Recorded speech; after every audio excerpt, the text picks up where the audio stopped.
ஒரே மெய் தேவனாகிய நம்முடைய பிதாவாகிய யெகோவா என்னும் நாமத்தையுடைய தேவனுடைய கிருபையும் கர்த்தராகிய இயேசு கிறிஸ்துவின் கிருபையும் நம் அனைவரோடும் கூட இருப்பதாக.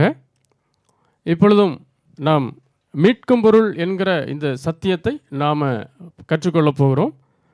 அதில் இந்த மீட்கும் பொருள் என்கிற சத்தியத்தில் நாம் மூன்றாவது பாகமாக இதை தியானிக்க இருக்கிறபடினால, இதில் ஆரம்பத்தில் முதல் 2 பகுதிகளை நீங்கள் அதை கேட்டிருந்தால், அது புரிந்திருந்தால் இந்த மூன்றாவது பகுதி அது எளிமையாக இருக்கும். அல்லவென்றால் சில குழப்பங்களை உண்டு பண்ணும். அதனால் இதை கேட்கிறவர்கள் முதலாவது அதை கேட்டு அதில் எதையாவது ஒரு பகுதியை கேட்டுவிட்டு அதற்கு பிறகு இந்த மூன்றாம் பகுதியை கேட்டால் அது நமக்கு பிரயோஜனமுள்ளதாக இருக்கும். அதனால் கேட்கிறவர்களும் அதை கண்டிப்பாக கேளுங்கள். அதனால் இப்பொழுது நாம் இந்த மீட்கும் பொருள் என்கிற சத்தியத்தில் நாம் கடந்து செல்ல போகிறோம். தேவன் வைத்திருக்கிற இந்த அவருடைய அநாதி திட்டத்தில் தேவனுடைய முழுமையான ஒரு திட்டத்தில் அந்த மீட்கும் பொருள் அல்லது இந்த ரான்சம் அவருடைய திட்டத்தினுடைய மிக முக்கிய பகுதியாக இருக்கிறது. அதாவது வேதத்தில் உள்ள மொத்த காரியங்களும் அடங்குகிற ஒரு கருவாக இருப்பது இந்த ரான்சம் அல்லனா மீட்கும் பொருள் என்பதை குறித்ததாக. அதனால் நாம் இதை மிகவும் கண்டிப்பாக அறிந்து கொள்ள வேண்டியது அவசியமாக இருக்கிறது. வாசிப்போம் ஒரு வசனத்தை, மார்க் 10:45. அப்படியே மனுஷகுமாரனும் ஊழியம் கொள்ளும்படி வராமல் ஊழியம் செய்யவும் அநேகரை மீட்கும் பொருளாக தம்முடைய ஜீவனை கொடுக்கவும் வந்தார் என்றார். மீட்கும் பொருளாக தம்முடைய ஜீவனை கொடுக்கவும் வந்தார். ஆங்கிலத்தில் நாம் படிக்கும் பொழுது ரான்சம் என்று அங்கே குறிப்பிடப்பட்டிருக்கிறது. மீட்கும் பொருளாக, அநேகரை மீட்கும் பொருளாக தம்முடைய ஜீவனை கொடுக்கவும் வந்தார். இதை தான் நம்ம கருப்பொருளாக எடுத்து தியானிக்கிறோம். இது தேவனுடைய திட்டத்தில் மிக கருவாக முக்கியமாக இருக்கிறது என்பதையும் நாம் பார்த்தோம். அப்போ நம்ம ஏற்கனவே நம்ம பார்த்தபடி மீட்கும் பொருளை குறித்து நாம் அறிந்திருக்கிறபடி அதை லேசாக ஞாபகப்படுத்த விரும்புகிறேன். மீட்கும் பொருள் இந்த மனிதனுக்கு எதற்கு அவசியமாக இருக்கிறது என்று சொல்லி நாம் தியானிக்கும் பொழுது, மனிதன் இழந்து போனவைகளை எல்லாம் திரும்ப பெற்றுக்கொள்வதற்காக இந்த மீட்கும் பொருள் அல்லனா ரான்சம் அவனுக்கு அது அவசியமாக இருக்கிறது என்று சொல்லி நாம் தியானித்தோம். அப்போது இந்த மீட்கும் பொருளை யார் ஆயத்தப்படுத்தினார் என்றால், நம்முடைய ஞானம், நீதி, அன்பு, வல்லமை நிறைந்த, குணம் நிறைந்த அந்த தன்மையாக இருக்கிற நம்முடைய பிதாவாகிய தேவன் இதை ஆயத்தம் பண்ணினார். அவருடைய நீதி இந்த மீட்கும் பொருளை டிமாண்ட் பண்ணினது. அவருடைய ஞானம் அதை கொடுப்பதற்கு உண்டான எல்லா திட்டங்களையும் தீட்டுகிறது. அவருடைய அன்பு இதை கொடுப்பதற்கு அன்பு காட்டுகிறது. அவருடைய வல்லமை இதை நடப்பிப்பதற்கு ஆயத்தமாக இருக்கிறது. ஆனாலும் இவைகள் எல்லாம் இருந்தும் அது போதுமா என்பது கேள்விக்குறி என்று நாம் படித்தோம். அதைத்தான் வாசிங்கள் 1 தீமோத்தேயு 2:5-6. தேவன் ஒருவரே, தேவன் ஒருவரே, தேவனுக்கும் மனுஷனுக்கும் மத்தியஸ்தரும் ஒருவரே, மத்தியஸ்தரும் ஒருவரே, எல்லாரையும் மீட்கும் பொருளாக, அநேகரை எல்லாரையும் மீட்கும் பொருளாக தம்மை ஒப்பு கொடுத்த மனுஷனாகிய கிறிஸ்து இயேசு அவரே. இதில் அழகாக புரிந்து கொள்ள முடியும். இதில் ஒன்றும் குழப்புவதற்கோ, இதில் நம்ம பெரிய டாக்டரின் போய் படிக்கிறதற்கோ அல்லனா ரொம்ப PhD பண்ணுவதற்கு அவசியம் இல்லை. மிக எளிமையான இலக்கணம். தேவன் ஒருவரே, தேவனுக்கு மனுஷருக்கும் மத்தியஸ்தரும் ஒருவரே, எல்லாரையும் மீட்கும் பொருளாக தம்மை ஒப்பு கொடுத்த மனுஷனாகிய இயேசு கிறிஸ்து அவரே என்று சொல்லி நாம் பார்த்தோம். அப்போ தேவனுடைய இவ்வளவு காரியங்களும் இந்த மீட்கும் பொருளுக்கு ஆயத்தம் பண்ணி கொண்டிருந்தாலும் இன்னும் ஒருவர் இதை செயல்படுத்துவதற்கு இல்லை என்றால் அது சாத்தியம் இல்லை என்பதுதான் நம்முடைய தீர்மானம். அப்போ நம்ம எபேசியர் 1:7 படிக்கிறபடி அவருடைய கிருபையின்படியே, அதாவது தேவனுடைய நீதி, ஞானம், அன்பு, வல்லமை இவைகள் எல்லாம் அதில் அடங்கி இருக்கிறது. அப்போ அவருடைய, அதாவது தேவனுடைய கிருபையின்படியே இவருடைய இரத்தத்தினாலே, வேத வசனங்கள் வாசிக்கும் பொழுது நம்ம தெளிவாக படிக்கணும். அப்போ அவர் என்ன, அப்போ இவர்னா என்ன, அப்போ இதுக்கெல்லாம் ஒரு அர்த்தம் இருக்குது. அர்த்தமே இல்லாமல் நம்ம வேதம் வாசித்துட்டு போகக்கூடாது. அவருடைய கிருபையின்படியே அவருடைய ரத்தம் என்று இங்கே எழுதலையே, அது என்ன இவருடைய ரத்தம் என்று சொல்லி நம்ம உடனே என்ன பண்ணணும், அது சிந்திக்கணும். அப்போ அவருடைய கிருபையின்படி, அதை நம்ம படுத்தோம், தேவனுடைய கிருபையின்படியே. அதுக்கப்புறம் என்னது, எல்லாரையும் மீட்கும் பொருளாக தம்மை ஒப்பு கொடுத்த மனுஷனாகிய இயேசு கிறிஸ்து அவரே இவருடைய ரத்தத்தினாலே. அப்போ அவருடைய இவ்வளவு பெரிய காரியங்கள் செயல்படுத்துவதற்கு ஆயத்தமாக இருந்தாலும் இவருடைய ரத்தம் இல்லைன்னா இது கம்ப்ளீட் ஆகாது, பாதியில் நிற்கும் அப்படிங்கிறத நம்மளால் புரிந்து கொள்ள முடியும், நம்ம அறிந்து கொள்ளலாம். அப்போ அவருடைய கிருபை ப்ளஸ் இவருடைய இரத்தம், அதாவது தேவனுடைய நீதி, ஞானம், அன்பு, வல்லமை இவைகள் எல்லாம் செயல்பட ஆயத்தமாக இருக்கிறது, செயல்படுத்துகிறது. ஆனால் இந்த கிறிஸ்துவின் அந்த மனுஷன் ஒப்பு கொடுக்கிறார் பாருங்க, அந்த கிறிஸ்துவின் புண்ணியம் இது கூட சேரும் பொழுது தான் இந்த மீட்கும் பொருள் என்கிற இந்த காரியம் சக்சஸாக முடியும் என்பதை நம்ம சரியாக புரிந்து கொள்ள முடியும்.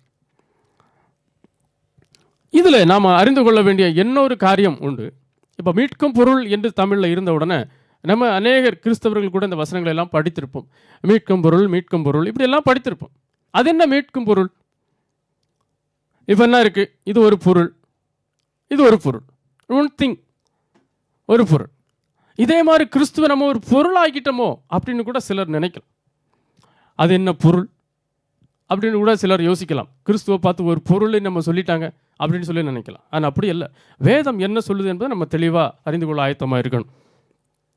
அப்போ கிறிஸ்து ஒரு பொருளாக மாறிட்டாரா, மனுஷனாக இருந்தவர் பொருளாக மாறிட்டாரா என்று சொல்லி நம்ம யோசிக்கும் பொழுது சில காரியங்களையும் அறிந்து கொள்ள முடியும். அதனுடைய ஒரிஜினல் பதம் எப்படி இருக்கு பாருங்க. For there is one God, அதை நம்ம ஏற்கனவே படிச்சோம், தமிழ்லையும் அழகா இருக்கு. There is one God, தேவன் ஒருவரே. And one mediator, அல்லனா then one mediator, மத்தியஸ்தரும் ஒருவரே. அப்போ ரொம்ப அழகா இருக்கு. Between God and man, the man Christ Jesus, the one having given himself as a ransom, அதாவது அதுதான் ஆன்டிலியூட்ரான், ஆன்டிலியூட்ரான் என்று சொல்லி அதனுடைய மூல வார்த்தை இருக்கிறது.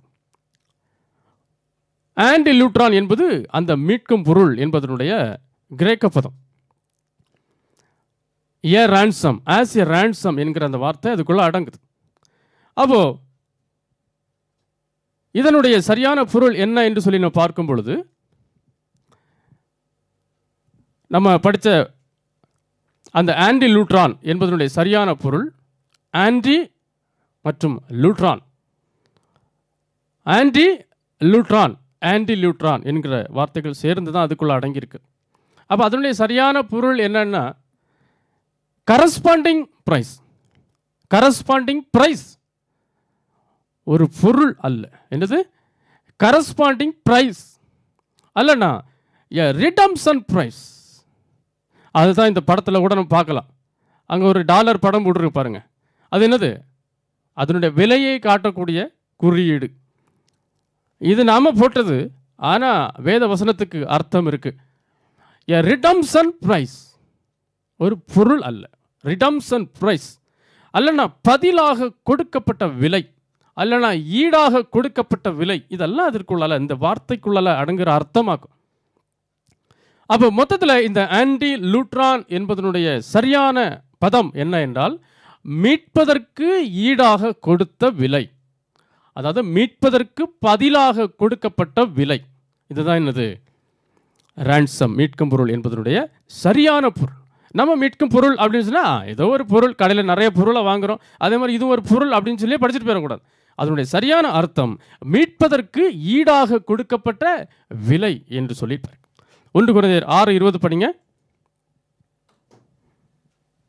கிரயத்துக்கு கொல்லப்பட்டீர்களே, ஆகையால் தேவனுக்கு உடையவைகளாகிய உங்கள் சரீரத்தினாலும் உங்கள் ஆவியினாலும் தேவனை மகிமைப்படுத்துங்கள். அதாவது கிரயத்துக்கு கொல்லப்பட்டீர்களே, இப்போ கிரயம்னு சொன்னாலே நிறைய பேருக்கு என்னன்னு தெரியாது. இப்போ இருக்கிற ஜெனரேஷன் பிள்ளைகளை கேளுங்க, கிரயம்னா என்னன்னு தெரியுமான்னு கேளுங்க, தெரியும். அப்போ இப்படியெல்லாம் இந்த வார்த்தைகளை அர்த்தம் தெரியலாம், எப்படி நம்ம சத்தியத்தை புரிந்து கொள்ள முடியும்? கிரயத்துக்கு கொல்லப்பட்டீர்கள் என்ன அர்த்தம்? கொல்லப்பட்டீர்கள் என்ன அர்த்தம்? he bought you for a price. கொல்லப்பட்டீர்கள்னா இப்போ பாருங்க, கடையில் போனால் கூட, அங்காடியில் போனால் அங்கே எழுதுறாங்க கொள்முதல் விலை அப்படின்னு. என்ன இதுதான் வியாபாரம் நடக்கிறது, வியாபார ஸ்தலம். அதான் இங்கே என்ன சொல்லப்பட்டிருக்கு,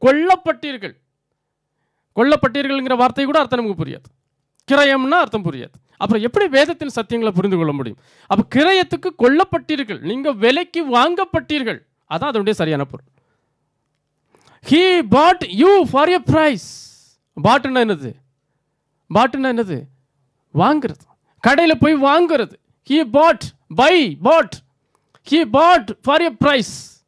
விலை கொடுத்து வாங்கப்பட்டீர்கள், அதான் கிரயத்துக்கு கொல்லப்பட்டீர்கள். அதான் அங்கே படித்தோம், பதிலாக கொடுக்கப்பட்ட விலை, ransom. என்னது? இங்க ஒரு வர்த்தகம் நடக்குது, ஒரு விலை, கொல்லப்பட்டீர்கள், கொள்முதல் நடக்குது. நீங்கள் கிரயத்துக்கு கொல்லப்பட்டீர்கள், மனுஷருக்கு அடிமைகளாகாதீர்கள். இப்போ இதெல்லாம் நமக்கெல்லாம் இதெல்லாம் புரியாது. ஏன்னா ஆண்டவர் உங்களை ஆசீர்வதிக்கிறார், அப்படி பண்றார், இப்படி பண்றார், இப்படியே சொல்லி மரமண்டைகள் ஆக்கி வச்சதுனால இது என்ன, நீங்கள் கிரயத்துக்கு கொல்லப்பட்டீர்கள், இந்த வார்த்தைகள்லாம் அர்த்தம் நமக்கு புரிய போறதும் இல்லை. அப்போ கொள்ளதெல்லாம் என்ன? கடையில் போய் சாதனம் வாங்கிட்டு வர்றது, கடையில் போய் பர்ச்சேஸ் பண்ணிட்டு வருது. அதான் பழைய டிரான்ஸ்லேஷன் நீங்கள் எடுத்து பார்க்க தெரியும். God bought you for a price. யார் வாங்கினாரா? God bought you for a price. அதை இன்னொரு டிரான்ஸ்லேஷன் பாருங்க, you were redeemed with a price. ஒரே வசனம் தான், ஒரே மூல வார்த்தை தான், ஆனால் அதனுடைய மீனிங் அவங்க புரிந்து கொள்ளுதலுக்கு ஏற்ற மாதிரி எழுதியிருக்காங்க. அப்போ என்னது? பணம் பட்டுவாடா, பணம் கொடுத்து ஒரு பரிவர்த்தனை நடக்குது, அதாவது கமர்ஷியல் டிரான்சாக்ஷன். கொல்லப்பட்டீர்கள், விலை கொடுத்து கொள்ளுதல், அதுதான் இங்கே நடக்கிறது. இந்த காரியத்தில் பார்க்கிறோம். அப்போ இதுதான் அந்த படத்தில் டாலருக்கு குறியீடு போட்டிருக்குனாக்கா என்னது? விலை கொடுத்து வாங்கப்பட்டிருக்கு. நீங்கள் கிரயத்துக்கு, நீங்கள் விலைக்கு வாங்கப்பட்டீர்கள் அப்படி சொன்னாலும் புரியுமா? நீங்கள் கிரயத்துக்கு கொல்லப்பட்டீர்கள். God bought you for a price. அல்லனா அப்போ அதுதான் நம்ம படித்தோம். லூட்ரான், ஆன்டி லூட்ரான் என்ன அர்த்தம்? a redemption price அல்லனா a corresponding price தான் படித்தோம். அப்போ இதுதான் அதனுடைய சரியான மூல வார்த்தையினுடைய அர்த்தம். இப்போ நம்ம இது ஒரு விலை, நீங்கள் விலை என்று சொல்லி நம்ம இப்போ உங்களுக்கு நல்லா புரிந்திருக்கோம். அப்போ இந்த கிரயம் அல்லனா விலை, இப்போ நம்ம ஒரு விலை கொடுத்து வாங்கப்பட்டோம் அப்படின்னாக்கா, நம்ம ஒரு பொருளை வாங்குறோம், எங்கே வாங்குனீங்க? நாங்கள் இது விலை கொடுத்து வாங்குறோம் அப்படின்னு நம்ம சொல்லுவோம். ஓகே, விலை கொடுத்து வாங்கினாலும் அதுக்கு ஒரு விலை உண்டு இல்லையா? சும்மா விலை கொடுத்து வாங்கினாக்கா என்னத்தையா ஒன்றா கொடுத்து வாங்கணும் இல்லை. அப்போ விலைன்னாக்கா 5 ரூபாயா, 10 ரூபாயா, 1000 ரூபாயா, அதுக்கு ஒரு விலை உண்டு, எல்லாத்துக்கும் ஒரு ப்ரைஸ் உண்டு. அப்போ இங்கே ஃபார் ஏ ப்ரைஸ் அப்படின்னு சொல்லப்படுது. For a price. What is a price? How much the price என்று சொல்லி நாம அதையும் அறிஞ்சிருக்கணும். வாசிங்க 1 பேதுரு 1:19. குற்றமில்லாத மாசற்ற ஆட்டுக்குட்டியாகிய கிறிஸ்துவின் விலையேற பெற்ற இரத்தத்தினாலே மீட்கப்பட்டீர்கள் என்று அறிந்திருக்கிறீர்களே. இங்க நம்ம விலை என்னவா இருக்குன்னு சொல்லிட்டு அறிந்து கொள்ள முடியும். அதாவது குற்றமில்லாத மாசற்ற ஆட்டுக்குட்டியாகிய கிறிஸ்துவின் விலையேற பெற்ற இரத்தத்தினாலே. என்ன விலையா? 100 ரூபா, 200 ரூபா இல்லை, 1 கோடி, 2 கோடி இல்லை, விலையேற பெற்ற. What is a price? You bought a price, corresponding price அல்லனா redemption price. What is the price? How much the price? விலையேறப்பட்ட. There is no price. Unlimited, limitless price. விலையேறப்பட்ட இரத்தத்தினாலே. அதாவது ஆங்கிலத்தில் பாருங்க, அருமையா இருக்கு. It was the costly. சொல்ல முடியாது எவ்வளவு விலை. It was costly, very costly. It was costly sacrifice of Christ. அப்போ இந்த விலை கொடுத்து பரிவர்த்தனை பண்ணக்கூடியது இப்போ ஓரளவுக்கு உங்களுக்கு நல்ல ஐடியா கிடைக்கும். அப்போது அந்த ransom என்றால் ஈடாக கொடுக்கப்பட்ட விலை. அந்த விலையை குறித்து நம்ம பார்த்தோம். அந்த விலை எவ்வளவு? அந்த விலை என்ன சொல்லலாம்? விலை மதிக்க முடியாத விலையேறப்பெற்ற விலையாக இருக்குது. அதாவது காஸ்ட்லி, அது சொல்ல முடியாத அளவுக்கு காஸ்ட்லியாக இருக்குது. ஏன் அப்படி காஸ்ட்லி தெரியுமா? இயேசு கிறிஸ்து கூட பல இடத்துல சொல்வார், மனுஷன் தன் ஜீவனுக்கு ஈடாக எண்ணத்தை கொடுப்பான். மனுஷன் தன் ஜீவனுக்கு ஈடாக எண்ணத்தை கொடுப்பான். அல்லனா மனுஷன் உலகம் முழுவதையும் ஆதாயப்படுத்தி கொண்டாலும், அல்லனா நான் தான் உலகத்துக்கே ராஜா என்று சொல்லிக் கொண்டாலும், தன் ஜீவனை நஷ்டப்படுத்தினால் அவனுக்கு என்னது? லாபம் இல்லை. அப்படின்னா அவனுக்கு நஷ்டம். அப்படின்னா சாதாரண ஒரு மனுஷன், அதாவது பாவியா இருக்கிற மனுஷன், அந்த பாவியா இருக்கிற மனுஷனுடைய ஜீவனே எவ்வளவு பெருசா, எவ்வளவு விலையா? உலகத்தை விட பெரியது. மனுஷன் உலகம் முழுவதும் ஆதாயப்படுத்தி கொண்டாலும் ஜீவனை நஷ்டப்படுத்தினாலும் அவனுக்கு நஷ்டம். அப்படின்னா ஒரு மனிதனுடைய ஜீவன் என்பது உலகத்தை விட பெரியது. இது சாதாரண பாவியா இருக்கிற மனுஷனுடைய விலை. அப்ப பாவமே இல்லாத, அதாவது மேல சொல்றதுக்கு குற்றமே இல்லாத, மாசே இல்லாத அந்த ஆட்டுக்குட்டியின் விலை என்னவா இருக்கும்? It is a costly. அதாவது நார்மல் பிரைஸே எவ்வளவா? உலகத்தை விட மேலா இருக்கு. ஆனா அதாவது பட்டை மரம் என்று சொல்லலாம். ஆனா பட்டை மரத்துக்கே இவ்வளவு விலைன்னா பச்சை மரத்துக்கு எவ்வளவு விலை இருக்கும்? அதான் என்னது? It was costly. அதை தான் இங்க நம்ம அறிந்து கொள்ளணும். ஒரு பாவியான மனுஷனுடைய ஜீவன் உலகத்தை விட பெரிது. அப்படி என்றால் பரிபூர்ண ஜீவனோடு இருக்கக்கூடிய பரிபூர்ண மனுஷனுடைய ஜீவன் எவ்வளவு பெருசு? காஸ்ட்லி. புரிந்து கொள்ளணும். அதை தான் இங்க பார்க்கிறோம். கிறிஸ்து நமக்காக தம்மை, அல்லனா கிறிஸ்துவை தேவனுக்கு சுகந்த வாசனையான காணிக்கையாகவும் பலியாகவும் ஒப்பு கொடுத்து நம்மில் அன்பு கூர்ந்தார் என்று சொல்லி நம்ம படிக்கிறோம். இங்கேயும் நம்ம தவறாக புரிந்து கொள்வோம். நிறைய தடவை அந்த வசனங்களை வாசிச்சிருப்போம். ஆனாலும் கிறிஸ்து நமக்காக தேவனுக்கு ஒப்பு கொடுத்தால என்ன அர்த்தம்? இதுக்கெல்லாம் புரிந்து படிக்கணும். இப்போ இயேசு கிறிஸ்து சிலுவையில் சொன்னார், பிதாவே என்னுடைய கைகளில் ஆவியை வைத்துக் கொள்ளுகிறேன், அப்படியே சொன்னார்? இல்லை. பிதாவே உம்முடைய கைகளில் ஆவியை ஒப்புவிக்கிறேன். அப்போ உம்முடைய, என்னுடைய, நீங்கள், நாங்கள், இதுக்கெல்லாம் என்னது இருக்கு? ஒரு அர்த்தம் இருக்கு. அப்போ கிறிஸ்து நமக்காக தம்மை எங்க கொடுத்தாராம்? தேவனுக்கு கொடுத்தார். அப்போ இந்த பண பரிவர்த்தனை, இந்த காஸ்ட்லி பிரைஸ், ஒரு கொடுத்தல்னா ஒரு வாங்கலும் உண்டு. அதான் என்னது? Transaction, commercial transaction. சும்மா ஒரே ஆள் நானே இப்படி பாக்கெட்ல எடுத்துட்டு இந்த பாக்கெட்ல வச்சுக்கிட்டு அதுக்கு பேர் கமர்ஷியல் டிரான்சாக்ஷன் கிடையாது. நான் இன்னொரு ஆட்டை கொடுக்கணும், இன்னொரு ஆள் எனக்கு தரணும். இதுதான் என்னது? டிரான்சாக்ஷன். அப்போ இப்போ நல்லா புரிந்திருக்கோம் அதனுடைய சிந்தனை தொகுப்பு. என்ன பண்ணி பாருங்க. அப்போ மீட்கு பொருளாக ஒரு ஆள் கொடுக்கிறார். என்னத்தை கொடுக்கிறாரு? ஏதோ ஒரு பொருளை கொடுக்கல. என்ன கொடுக்கிறாரு? It is costly price. Because அவர் Jesus give to God himself. God himself இல்லை, ஜீசஸ் ஹிம்செல்ஃப். அப்போ மீட்கும் பொருளாக தம்மை தாமே ஒப்பு கொடுக்கிறார். அப்போ பிதாவே உம்முடைய கைகளில் ஆவியை ஒப்பு கொடுக்கிறேன் என்று சொல்லும் பொழுது பிதா என்ன பண்றாரு?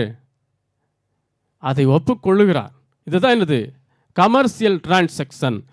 விலையேற பெற்ற விலை கொடுத்து பரிவர்த்தனை நடக்குது, வியாபாரம் நடக்குது. அப்போ இதை கொடுப்பவர் குமாரனாகிய இயேசு கிறிஸ்து. அதாவது எல்லாரையும் மீட்கும் பொருளாக தம்மை தாமே ஒப்பு கொடுத்த மனுஷனாகிய இயேசு கிறிஸ்து அதை ஒப்புக்கொள்ளுகிறவர். அதாவது இந்த மீட்கும் பொருளை பெற்றுக்கொள்கிறவர் பிதாவாகிய ஏகவா எனும் நாமத்தையுடைய தேவன். அப்போ இங்க பண பரிவர்த்தனை எவ்வளவு அருமையா நடக்குது என்பதை நாம புரிந்து கொண்டோம். அதில் போட்டிருக்கிற இந்த விலை, பிரைஸ், என்ன விலை என்பதையும் நாம் அறிந்து கொண்டோம். இட் இஸ் காஸ்ட்லி பிகாஸ் அது பட்ட மரம் அல்ல, அது பச்சை மரம். இனி நம்மளுடைய பழைய கேள்விக்கு நாம் வருவோம். அப்போ தேவன் ஒருவரே, for there is one God. தேவனுக்கும் மனிதனுக்கும் மத்தியஸ்தர் ஒருவரே, there is one mediator between God and a man.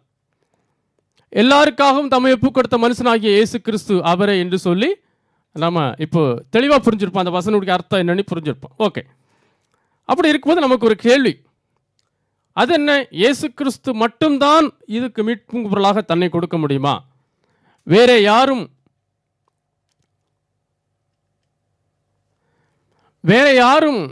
தம்மை தாமே கொடுக்க முடியாதா? ஏன் நானே எவ்வளவு பரிசுத்தமான குடும்பத்தில் இருக்கேன், நான் பாவியாட்டா இருக்கிறேன் அப்படின்னு கூட சிலர் நினைக்கலாம். இல்லை வேற யாரும் அதை கொடுக்கக்கூடாதா என்று சொல்லி நம்ம நினைக்கலாம். ஏன் இயேசு கிறிஸ்து தான் அதை கொடுக்கணுமா? வேற யாருமே கிடைக்கலையா என்று சொல்லி நமக்கு ஒரு கேள்வி, நியாயமான கேள்விதான். இது ஒரு குதர்க்கம் பண்ணுவதற்காக வேண்டியுள்ள கேள்வி அல்ல, சத்தியத்தை அறிந்து கொள்ள வேண்டும் என்று நாம சிந்திக்கிற காரியங்கள் தான். அப்போ இப்படிப்பட்ட கேள்வியோடு நம்ம போவோம். அப்போ முதலாவது பார்க்கும் பொழுது எவ்வளவோ தூதர்கள் இருக்கிறாங்க. அந்த தூதர்களில் வேற யாரையாவது ஒரு தூதனை அனுப்பி இந்த காரியங்களை ஏன் தேவனால் செய்ய முடியலை? அப்படி அந்த மனுஷனை அனுப்பி செய்திருக்கலாமே, ஈடுபலியாக கொடுக்க தேவன் ஏற்பாடு பண்ணியிருக்கலாமே, வல்லமை உள்ளவர் தானே, நீதி உள்ளவர் தானே, ஞானம் உள்ளவர் தானே என்று சொல்லி நாம் நினைக்கலாம். அதனால் சில காரியங்களை வசனங்கள் படிக்கும்பொழுது நமக்கு அது தெளிவாகும். எபிரேயர் 2:5 படிங்க. இனிவரும் உலகத்தை குறித்து பேசுகிறோமே, அதை அவர் தூதர்களுக்கு கீழ்ப்படுத்தவில்லை. அதாவது இனி வரும் உலகத்தை குறித்து பேசுகிறோமே, இப்போ எத்தனை பேர் இந்த இனி வரும் உலகத்தை குறித்து பேசுகிறார்கள் என்பது தெரியாது. ஏன் தெரியுமா? இந்த உலகத்திற்கே பேசி இதுவரை இன்னும் தீரலை. ஏனென்றால் நீங்கள் வாங்க, எங்கள் இடத்துல வாங்க, நாங்கள் உங்களுக்கு ஆசீர்வாதம் வாங்கி தரோம், அல்லனா நீங்கள் 7 நாள் எங்களுக்கு உபவாசம் வாங்க, உங்களுக்கு வீடு கட்டி தரோம், அல்லனா நீங்கள் 7 நாள் ப்ரேயருக்கு வாங்க, காணிக்க கொடுங்க, உங்கள் பிள்ளைக்கு வேலை வாங்கி தரோம், இந்த மாதிரியெல்லாம் சொல்கிறாங்க. இது எந்த உலகத்துக்குரியது? இந்த உலகத்துக்குரியது. இதையே நம்பி தான் கிறிஸ்தவர்களும் ஏமாறி கொண்டிருக்கிறார்கள். கிறிஸ்தவ மக்கள் ஓடி ஓடி போகிறாங்க, எங்கேயாவது போனால் கிடச்சிடாதா அப்படின்னு சொல்லி. இது இந்த உலகத்துக்குரியது. அப்போ இந்த உலகத்துக்குரியதையே ஜனங்கள் கொடுத்து கொண்டே இருக்கிறதுனால, ஜனங்கள் வாங்கி கொண்டே இருக்கிறதுனால, இனி வரும் உலகத்தை குறித்து பேசுறதும் இல்லை, அதை பற்றி யாருக்கும் தெரிகிறதும் இல்லை. ஓகே, அதை பற்றி நம்ம இன்னொரு நாள் படிக்கலாம். ஆனால் நம்ம கேள்விக்கு வந்துடும். அப்போ இந்த இனி வரும் உலகத்தை குறித்து நாங்கள் பேசுகிறோம். சிலர் பேசாமல் போனாலும் இப்போ நாங்கள் பேசுகிறோம், இனி வரும் உலகத்தை குறித்து தான் பேசுகிறோம். ஆனால் அதை அவர் என்ன பண்ணாரா? அதை அவர்ங்கிறது தேவன். அவர் என்ன பண்ணாரா? தூதர்களுக்கு கீழ்ப்படுத்தவில்லை. இனி வரும் உலகம், இப்போ இருக்கிற உலகம் அல்ல, இனி வரும் உலகத்தை தூதர்களுக்கு கீழ்ப்படுத்தவில்லையா? அப்படின்னா இதற்கு முன்னாடி ஏதோ கீழ்ப்படுத்தினார் போல அதுக்கு உள்ளால ஒரு காரியம் அடங்கு. அதையும் பார்த்துருவோம். அப்போ வேதத்தில் நம்ம ஆரம்பத்தில் பார்த்தபடி இப்போ இப்படி ஒரு தேவனுடைய திட்டம் வெளிப்படுத்தப்பட்டிருக்கிறது. இது ஏதோ கற்பனை ஓவியமும் அல்ல.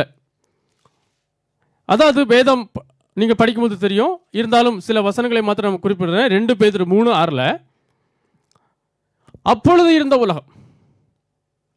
இருந்த உலகம் குறிப்பிடப்பட்டிருக்கு. வேதத்தை நீங்கள் படிச்சுக்கோங்க. அதற்கப்புறம் 3:7 இப்பொழுது இருக்கிற பொல்லாத உலகம். வேதமும் சொல்லுகிறது இப்பொழுது இருக்கிற பொல்லாத உலகம். அது பொல்லாத பிரபஞ்சம் என்று தான் வேதம் சொல்லுகிறது. அப்போ இப்பொழுது இருக்கிற உலகம், இனி வரும் உலகம் அதே அதிகாரத்தில் 13 இருக்கு. இனி வரும் உலகம் வரப்போதான் அந்த உலகம். இப்போ அதை குறித்து தான் நாங்கள் பேசிக்கிட்டு இருக்கோம். இப்போ அந்த இனி வரும் உலகம், அப்போ இதில் 3 பகுதியாக நம்ம பிரிச்சிருக்கிறோம். ஒன்று ஏ, இன்னொன்று பி, இன்னொன்று சி. அப்போ இனி இது அப்பொழுது இருந்த உலகம், இப்பொழுது இல்லை.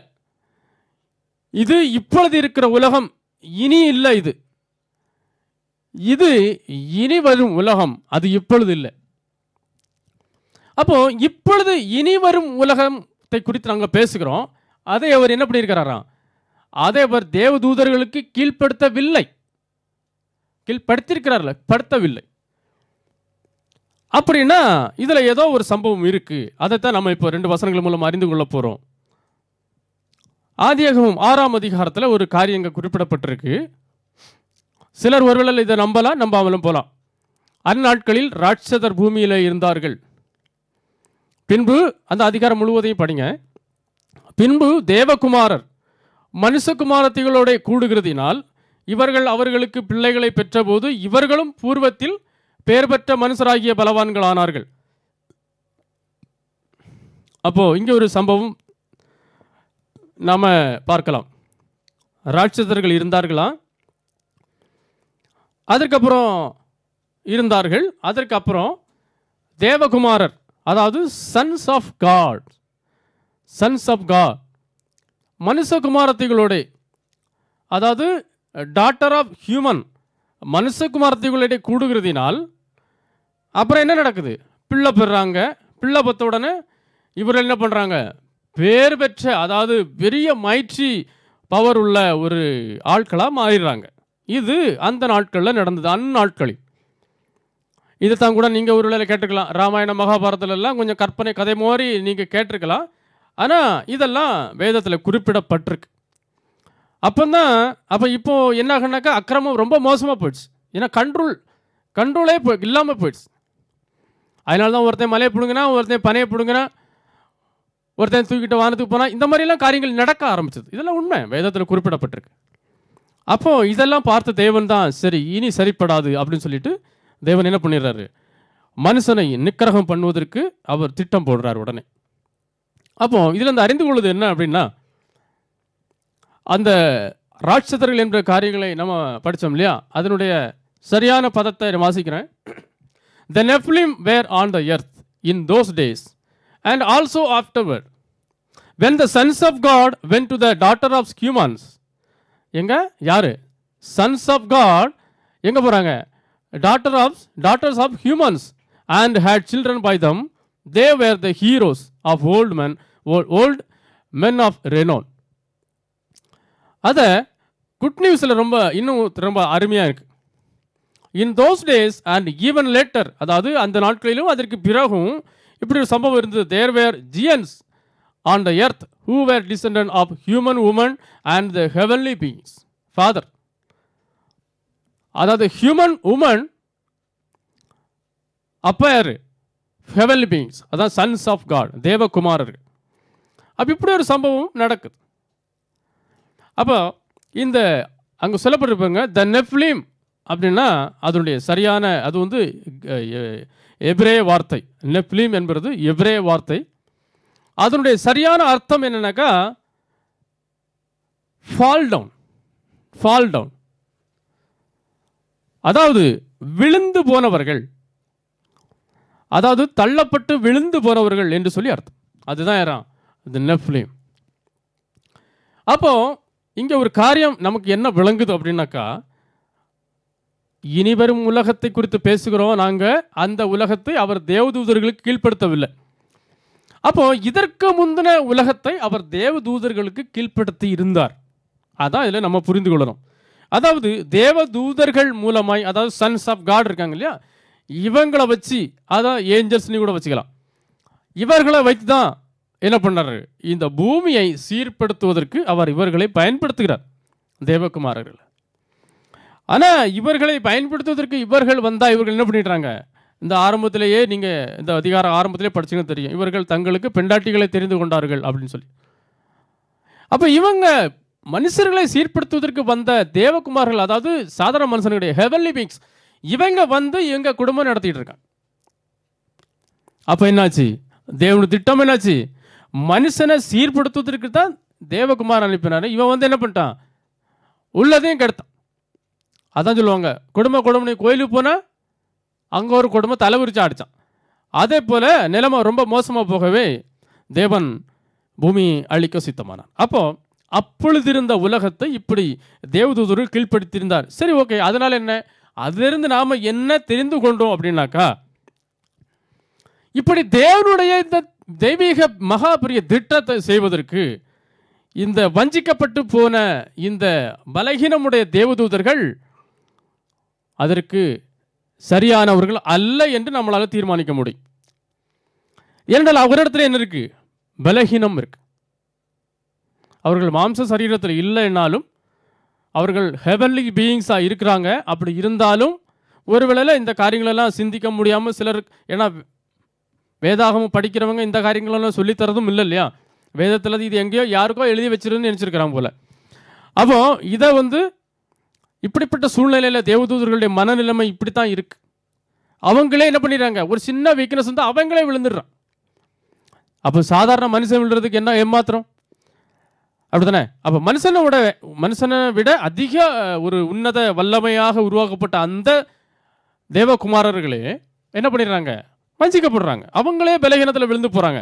அப்போ இப்படிப்பட்ட தூதர்களை ஒருவனை போயிட்டு நீ போப்பா இந்த மனுஷனை மீட்பதற்காக நீ போன்னு சொன்னால் அவன் என்ன பண்ணுவான்? அவன் இங்கே குடும்பம் நடத்திக்கிட்டு இருப்பான். அதனால இப்படிப்பட்டவர்களிலும் முழு மனுக்குலத்தையும் மீட்கும் பொறுப்பை கொடுத்தால் இவர்கள் என்ன பண்ணுவாங்க? தவறி போவதற்கு வாய்ப்பு உள்ளது. அதனால மீட்கும் பொருளாக அல்லனா கரஸ்பாண்டிங் பிரைஸாக வருவதற்கு மற்ற தூதர்களும் தகுதியானவர்கள் அல்ல என்பதை நாம் அறிந்து கொள்ள முடியும் இந்த வசனங்கள் மூலமாக. சரி, அந்த கேள்விக்கு விட கிடச்சி. இனி இப்போ அடுத்த பாடம். ஓகே, அப்படின்னா இன்னொரு ஆதாமை உருவாக்கி, இன்னொரு புதுசாக ஒரு ஆதாமை உருவாக்கி அந்த பழைய ஆதாமுக்கு ஈடுபலியாக கொடுக்க முடியாதா?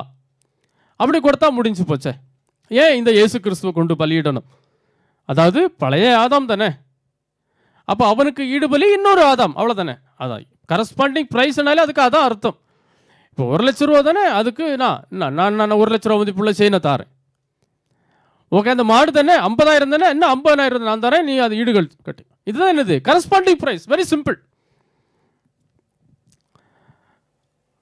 அப்போ அந்த ஆதாமுக்கு பதிலாக இன்னொரு ஆதாமை உருவாக்கணும், அதானே பெரிய கஷ்டமா தேவனுக்கு.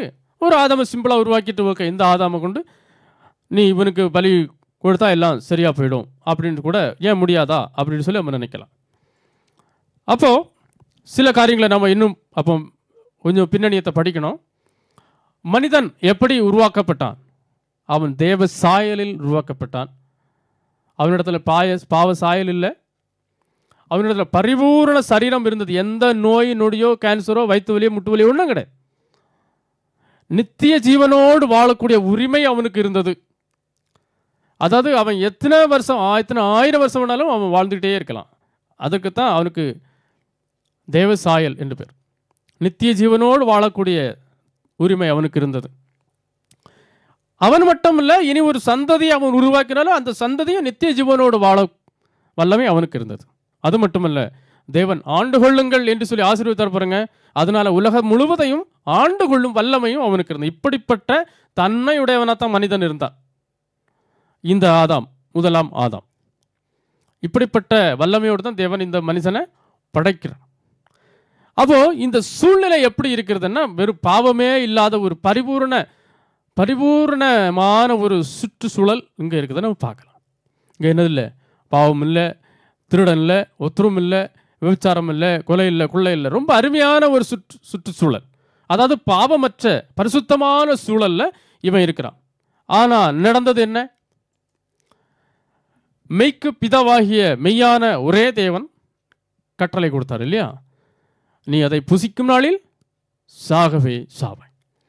நீ அதை புசிக்கும் நாளில் சாகவே சாவாய். அப்படின்னா நீ புசிக்காமல் இருக்கிற வரைக்கும் நீ வாழ்ந்து கொண்டே இருப்பாய். அதான் அதனுடைய அர்த்தம்.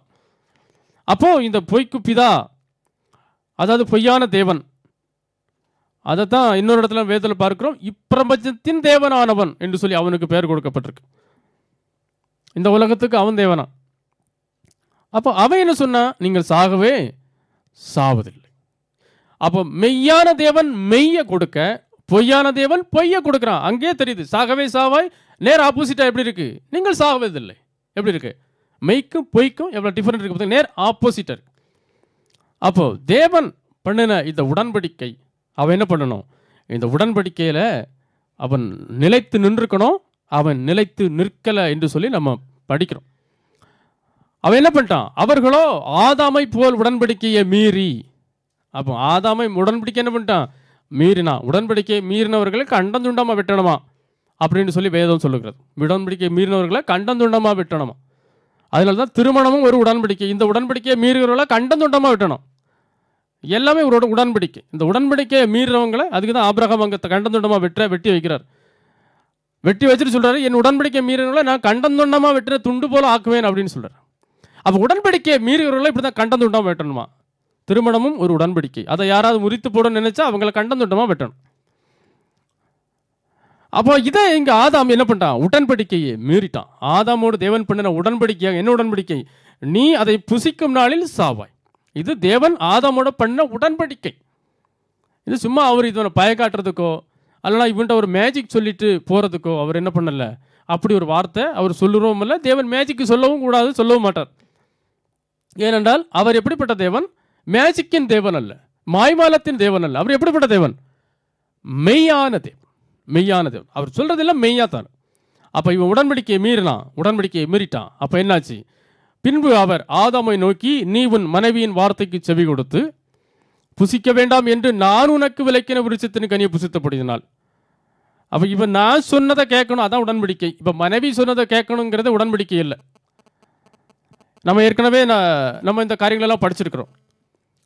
நானும் பிதாவும் ஒன்றாயிருக்கிறோம் என்கிற அந்த பாடத்தில் நம்ம தெளிவாக படிச்சிருக்கிறோம். அப்போ மனைக்கு வார்த்தை கேட்ட, ஆனால் நான் சொன்ன வார்த்தை நீ கேட்கல, நான் விலக்கின கருத்தில் பிடிச்சபடியால் பூமி உன்னிமித்தம் சபிக்கப்பட்டிருக்கும். பூமி என்னவாயிருக்கும், சபிக்கப்பட்டு. இப்போ சாபம் முதல்ல எங்கே போகுது, பூமிக்கு போகுது. பூமி உன்னிமித்தம் சபிக்கப்பட்டிருக்கும். ஆனா இதற்கு முன்னாடி பூமி எப்படி இருந்துச்சு? ஒரு சம்பூரணமான ஒரு அருமையான சூழல், தேவ சாயலாகிய சூழல். அங்க ஒரு கவலை இல்லை, கண்ணீர் இல்லை, அழுகை இல்லை, பற்கொடிப்பு இல்லை, ஒன்றும் இல்லை. அருமையான சுற்றுச்சூழல், மிகவும் பரிசுத்தமான சூழல். அவனும் பரிபூர்ண சரீரம், அவனுக்கு தேவ சாயல், ஆளும் திறன் எல்லாம் இருந்தது. ஆனா உடன்படிக்கையை மீறும் பொழுது என்னாச்சு? பூமி உன் நிமித்தம் சபிக்கப்பட்டிருக்கும். அதாவது இப்ப பூமிக்கே என்ன வந்துட்டு? சாபம். அவனுக்கு மட்டும் இல்லை, பூமிக்கே சாபம் வந்துட்டு. அதை நம்ம படிக்கலாம்.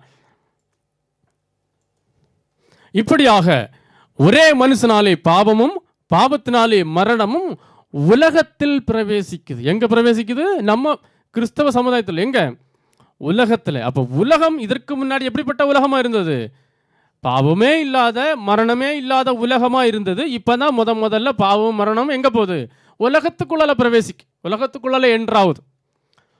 இப்படியாக இந்த மனுஷனாலே, இவன் உடன்படிக்கையை மீறி போட்டதுனாலே பாவமும் மரணமும் முதல்ல கால் வைக்குது. எங்க? உலகத்துக்குள்ளால. இப்ப உலகத்துல இருந்த அந்த பரிசுத்தமான சூழல் எல்லாமே என்ன ஆச்சு? எல்லாம் போச்சு. அப்போ உலகத்துக்குள்ளால பாவம் என்கிற சூழல் வந்துடுச்சு என்று சொல்லி நாம அறிந்து கொள்ள முடியும். அப்போ இதுல இருந்து நாம கிடைக்கிற சிந்தனை என்ன அப்படின்னா, சிந்தனை தெளிவு என்னன்னாக்கா, ஒரு பரிபூரணமான பாவமற்ற சூழ்நிலையில வாழ்ந்து கொண்டிருந்த ஆதாமே விழுந்து போகும் பொழுது, அவனே வஞ்சிக்கப்பட்டு போகும் பொழுது, இப்ப உலகத்துல பிரவேசித்ததற்கு பாவமும் மரணமும், இந்த பாவமும் மரணமும் பிரவேசித்த உலகத்துல வரக்கூடிய ஆதாம் ஏமாத்திரம். அதாவது நம்முடைய கேள்வி என்ன? இன்னொரு ஆதாமை உருவாக்கி இந்த ஆதாமுக்கு ஈடாக கொடுத்தால் என்ன? அப்போ ஒரு பரிசுத்தமான சூழலில் உண்டாக்கப்பட்ட ஆதாம் வஞ்சிக்கப்படும் பொழுது, சபிக்கப்பட்ட, அதாவது பாவமும் மரணமும் பிரவேசிக்கப்பட்டு இப்படிப்பட்ட சாப சூழ்நிலையில இன்னொரு ஆதாம் வந்து, ஏன்னா இன்னொரு ஆதாம் அவர் உருவாக்குனால இந்த சாப உலகத்தில் தான் உண்டாக்க முடியும். அல்லனா வேற உலகத்தை உண்டாக்கிட்டு அங்கே அவனை உண்டாக்க வேண்டி வரும். அப்போ இப்படிப்பட்ட சபிக்கப்பட்ட உலகத்தில் இன்னொரு ஆதாம் வந்து அவன் வஞ்சிக்கப்பட மாட்டேங்கிறது என்ன நிச்சயம்? அவன் வஞ்சிக்கப்படுவது அதிக நிச்சயம். அப்படித்தானே? அப்போ இதுல இருந்து நமக்கு கிடைக்கக்கூடிய தெளிவு என்ன? அப்போ இன்னொரு ஆதாம இவர் உருவாக்கினாலும் அவன் மீட்கும் பொருளாக கொடுப்பது சாதியதே அல்ல, அதற்குண்டான வாய்ப்பே இல்லை. அதான் நம்ம தெளிவாக படிச்சிட்டோம். ஓகே, பின்னே ஒரு கேள்வி கேட்குறோம். என்ன கேள்வின்னா, ஒருவேளை இன்கேஸ், அதாவது 1% அவன் இந்த ஆதாமை போல வஞ்சிக்கப்படாமல், ஏனென்றால் இயேசு கிறிஸ்து வஞ்சிக்கப்படாமல் காத்துக்கொண்டாரா இல்லையா? கடைசி நேரத்தில் கூட அவருக்கு ஒரு சோதனை வந்தது இல்லையா? ஐயோ விட்டுட்டு போயிடலாம், அதனால தான் போய் ஜெபம் பண்றார். என் தேவனே, இந்த பாத்திரம் என்னை விட்டு நீங்கும்படி செய்யும் அப்படின்னு சொல்லி ஜெபம் பண்றார். இதெல்லாம் சும்மா மேஜிக்குக்கோ, சும்மா கதையோ, சும்மா ஏதோ கற்பனையோ கிடையாது. இதெல்லாம் அவருடைய சுபாவம் வருது வெளியே. பிதாவே, இந்த பாத்திரத்தை எடுத்து போடும். ஏன்னா அவ்வளவு வேதனை. ஆனாலும் என்னுடைய சித்தத்தின்படி அல்ல. இதுதான் நம்ம வேதத்தை சரியா படிக்கணும். என்னுடைய சித்தத்தின்படி அல்ல, உம்முடைய சித்தத்தின்படி ஆக கடவுது. என்னுடைய சித்தத்தின்படி ஆக கடவுதுன்னா நாட் பாசிபிள், மீட்கும் பொருளாக கொடுக்க முடியாது. ஆனா கடைசியில் என்ன சொன்னாரு? உம்முடைய சித்தம். உம்முடைய சித்தம் என்னது? இவரை நொறுக்கணும், இவரை மீட்கும் பொருளை ஆக்கணும். அதான் உம்முடைய சித்தம். அப்ப அவருடைய சித்தத்துக்கு ஒப்பு கொடுத்துட்டாரு. அதனால அவரால் தைரியமா பண்ண முடியும். ஸோ அப்படியே இயேசு கிறிஸ்து ஜெயிச்சார் இல்லையா? அதை போலவே இன்னொரு ஆதாமும் ஒரு வேளையில ஜெயிச்சான் அப்படின்னா, அப்படின்னு சொல்லி இப்போ அடுத்த கொஸ்டின் வைக்கிறோம். அப்படி அந்த ஆதாம் ஜெயிச்சால் என்ன? அவனை காத்துக்கொண்டால் அவனை மீட்கும் பொருளாக தண்ணி கொடுக்க முடியாதா அப்படின்னு சொல்ல, அதுக்கு தான் நம்ம இவ்வளோ நேரம் படித்தோம்.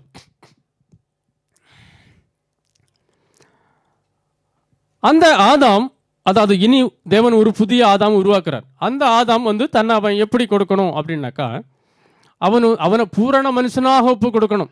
அதாவது தேவன் படைக்கிற ஒரு புதிய ஆதாம், பரிபூர்ண ஆதாம் உருவாக்குறார். ஓகே, ஆனாலும் வைக்கப்படுகிற உலகம் பாவ உலகமாக்கும். அங்கே ஆல்ரெடி பாவம் மரணம் உலகத்தில் இருக்கு. அப்படி இருக்கும் பொழுது அவன் தன்னை எவ்வளவு காத்துக்கொண்டு எப்படி கொடுக்கணும்? அவனுடைய பரிபூர்ணம் கொஞ்சமும் குறையாம கொடுக்கணும். அதாவது அவன் ஒரு சந்ததியை உருவாக்காமல் கொடுக்கணும். ஏனென்றால் ஆதாம் உடன்படிக்கை மீறும் பொழுது அவன் சந்ததி எதுவும் உருவாக்கலை. ஒருவேளை அவன் சந்ததி உருவாக்கியிருந்தால் அந்த சந்ததி பரிபூர்ணமாக இருக்கும், இவன் பாவத்துக்குள்ள போவான். அதாவது பாவம் செய்வதற்கு உடன்படிக்கை மீறுவதற்கு முன்னால் ஒருவேளை இவன் ஒரு சந்ததியை உருவாக்கியிருந்தால் அந்த சந்ததி இருக்கு பாருங்க, அந்த சந்ததிக்கு இந்த இவனுடைய பாவம் வராது. ஏன்னா இவன் சந்ததியை உருவாக்கிட்டு அப்புறம் தான் உடன்படிக்கை மீறான். அதை மீறுகிற நாளில் நீ சாவாய். அதற்கு பிறகு தான் இவனுக்கு பாவம் வருது. இவனுடைய அதற்கு பிறகு அவருடைய சந்ததிக்கு தான் பாவம் வருமே வெளியே ஏற்கனவே முன்னால் உண்டாகின சந்ததிக்கு அந்த பாவம் வராது. அப்போ இவன் சந்ததியே உருவாக்காம அதற்கு முன்னாக தன்னை கொடுத்துடணும். சந்ததியெல்லாம் உருவாக்கிட்டு பேரம்பேத்தியெல்லாம் பெற்று எடுத்து நல்லா வாழ்ந்துட்டு அதுக்கப்புறம் போய் கொடுத்தா அது மீட்கும் பொருள் அல்ல, அது கரஸ்பாண்டிங் பிரைஸ் ஆகாது. அடுத்தால இன்னொரு காரியம், மனுஷர் மேல அன்பு கூறணும். இந்த முழு உலகத்தையும் அன்பு கூறணும். அதை நம்ம எபேசியர் 5:2 படித்தோம். இயேசு கிறிஸ்து நமக்காக தம்மை தேவனுக்கு சுகந்த வாசனையான காணிக்கையாக பலியாக ஒப்பு கொடுத்து நம்மிலே அன்பு கூர்ந்தார். அந்த அன்பு தான் அவரை கொடுக்க வைத்தது. அன்பு கூர்ந்தார். அப்போ இந்த அன்பு இல்லைன்னாக்கா எதுக்கு கொடுக்கணும்? ஏன் கொடுக்கணும்? நம்ம மேலே அன்பு இல்லைன்னா, இப்போ நான் ஒரு ஆளுக்கு ஒரு காரியம் செய்கிறேன்னா சும்மா ஏதாவது காரியம் இல்லாமல் செய்வேனா? ஒன்று அன்பு இருக்கணும். அடுத்தானே அவங்க மேலே அன்பு செலுத்துறேன்னா எதையா ஓகே எதையா கொடுப்போம் அப்படின்னு சொல்லிட்டு நமக்கு ஒரு எண்ணம் வரும். அன்பே இல்லை, யாரோ ஒன்றுமே தெரியல யாரை பற்றியும் அவங்க நான் கொண்டு கொடுக்குறேன்னு ஏதாவது அர்த்தம் இருக்கா? இல்லை. அப்போ இந்த முழு மனுஷர் மேலும் அவனுக்கு ஒரு அன்பு உண்டாகணும். இந்த மனுஷருக்காக நான் என்ன கொடுக்கணும், என்னை அதாவது அவனுடைய பரிபூர்ண ஜீவன் அவன் என்ன பலியாக ஒப்பு கொடுக்கையாக போகிறான். யாரோ தெரியாத இந்த மனுஷர்களுக்கு, இந்த பாவிகளுக்கு அந்த அன்பு அவனுக்கு வருமா? அது ஒரு கேள்வி. இனி இவனுக்கு உலகத்தை ஆளக்கூடிய தன்மை இருக்கு. ஏன்? பரிபூர்ண மனுஷன் பாருங்க. அதனால ஆண்டு கொள்ளுங்கள் என்கிற அந்த ஆசீர்வாதத்தின்படி இவன் உலகத்தெல்லாம் ஆளலாம். அதாவது ராஜாவாய் ஆளலாம், முழு உலகத்தையும் ஆளலாம். இப்போ இயேசு கிறிஸ்து கூட அந்த மாதிரி அவர் ஆழ்ந்து கொண்டிருக்கலாம். அவரை கூட அதனால தான் இவரை ராஜாவை பிடிச்சிட்டு போகலாம், ராஜாவாக்கிடுவோம், நிறைய அற்புதம்லாம் செய்கிறாரு, அதனால இவரை ராஜாவாக்கிடுவோம் அப்படின்னு சொல்லிட்டு தம்மை ராஜாவாக்கும்படி நிறைய பேர் வந்து திட்டம் போட்டாங்க. ஏன்? ஒரு 5-6 அற்புதம்லாம் செய்தால் போதும். லாசரி மாதிரி ஒரு 10 பேரை உயிரோடு எழுப்பினா போதும். என்ன ஆட்டோமேட்டிக்காக ராஜா தான். கடலையும் காற்றையும் நிறுத்தினா அப்புறம் வேற என்ன வேணும்? அப்படி தானே? விமானத்தை ஆகாயத்தில் நிறுத்தினா வேற என்ன வேணும்? அப்போ ராஜா தானே. இது மேலே இதாக கேட்கணுமா? அப்போ உலகத்தை ஆளும் தன்மை அவருக்கு இருந்தது. அதனால ராஜாவா பிடிச்சிட்டு போறவங்க நின்னாங்க. ஆனால் அவர் அதற்கு தன்னை அங்கேயும் ஒப்பு கொடுக்கல. அப்படிப்பட்ட இந்த ஆளும் தன்மை அவனுக்குள்ளால, ஆளும் எண்ணம் விருப்பம் அவனுக்கு வந்து அவன் என்ன பண்ணிடலாம்? அந்த பரிபூரணத்தை இழந்து போகலாம். அதனால அதற்கப்புறம் இப்படி பல காரியங்கள் காரணிகள் அங்கே வர்றதுனால அவன் மீட்கும் பொருளாக தன்னை கொடுப்பது அவனுக்கு ஒரு விருப்பம் வராமலும் போகலாம். இப்படி பல காரியங்கள் அதில் கேள்விக்குறியாக இருக்கிறது. அப்போ இப்படி ஒரு வேளையில் அப்படி ஒரு ஆதாம் அவரை உருவாக்கி அவன் பாவ சூழலிலே கண்டிப்பாக தன்னை மீட்கும் பொருளாக கொடுப்பதற்குண்டான வாய்ப்பு கண்டிப்பாக இல்லை. அப்படியே இயேசு கிறிஸ்து மாதிரி அவன் காத்து கொண்டாலும் இப்படி பல காரணங்கள் அங்கே இருக்கு. அதனால மீட்கும் பொருளாக அப்படி ஒருவன் வந்தாலும் மறுபடியும் தேவன் இந்த காரியத்தை சிறப்பாக நடக்கும் என்பதில் ஒரு நம்பகத்தன்மை இல்லாமலே போகுது. ஏன்? தேவதூதர்களை நம்பி போச்சு, பரிபூர்ண ஆதாமை நம்பி போச்சு. அப்போ இனி யாரை நம்புறது? யாரையுமே நம்பி பிரயோஜனம் இல்லை என்பது தான் நம்மளுடைய வேத சிந்தனையில் வரக்கூடிய நமக்கு தெளிவு. அப்போ இந்த மீட்கும் வேலையை மிக சிறப்பாக செய்து முடிப்பதற்கு தேவனால் நம்ப தகுந்தவர் ஒருவர். அவர் யாருன்னு பார்ப்போம். மத்தேயு 12:18 படிங்க. இதோ நான் தெரிந்து கொண்ட என்னுடைய தாசன்.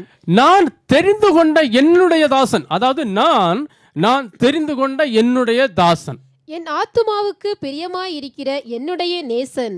என் ஆத்துமாவுக்கு பிரியமாயிருக்கிற என்னுடைய நேசன். என் ஆவியை அவர் மேல் அமர பண்ணுவேன், அவர் புறஜாதியாருக்கு நியாயத்தை அறிவிப்பார். அப்போ இங்க ஒரு ஆள் தெரிந்து கொள்ளப்படுகிறார். இதோ நான் தெரிந்து கொண்ட என்னுடைய தாசர்கள் கிடையாது. தாசர்கள் நிறைய இருந்துருவாங்க. என்னுடைய தாசன் அப்படின்னா ஒரு ஆள் தான். இங்கேயும் 1 2 3 நீட்டு இந்த கதையெல்லாம் சொல்லிடப்படாது. என் ஆத்மாவுக்கு பிரியமா இருக்கிற என்னுடைய நேசன். அப்போ ஆத்மாவுக்கு பிரியமா இருக்கிறது எத்தனை பேர் தான்? ஒரே ஆள் தான். வேற யாரையும் நம்பி பிரயோஜனம் இல்லை. எல்லாம் நம்பி ஏமாந்ததான் மிச்சம்.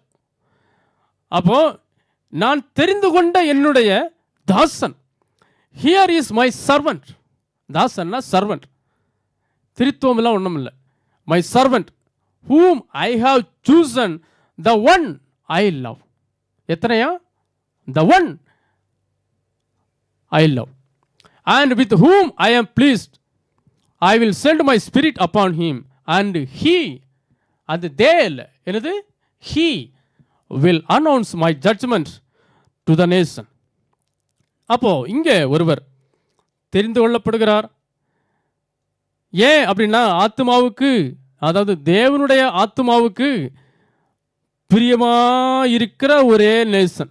நேசர்கள் கிடையாது. ஏன்னா நிறைய தூதர்கள் எல்லாரும் காலவாரி விட்டாங்க. சரி, இனி மனுஷனை உண்டாக்குவோமாக அப்படின்னு சொல்லி மனுஷனை உண்டாக்கினாலும் அவன் என்ன பண்ணிட்டான்? அவனும் வஞ்சிக்கப்பட்டான். இப்போ இருக்கிறது, நான் தெரிந்து கொண்ட ஒரே தாசன், ஒரே நேசன். இந்த தாசன் நம்பிக்கைக்கு உகந்தவர் தானா,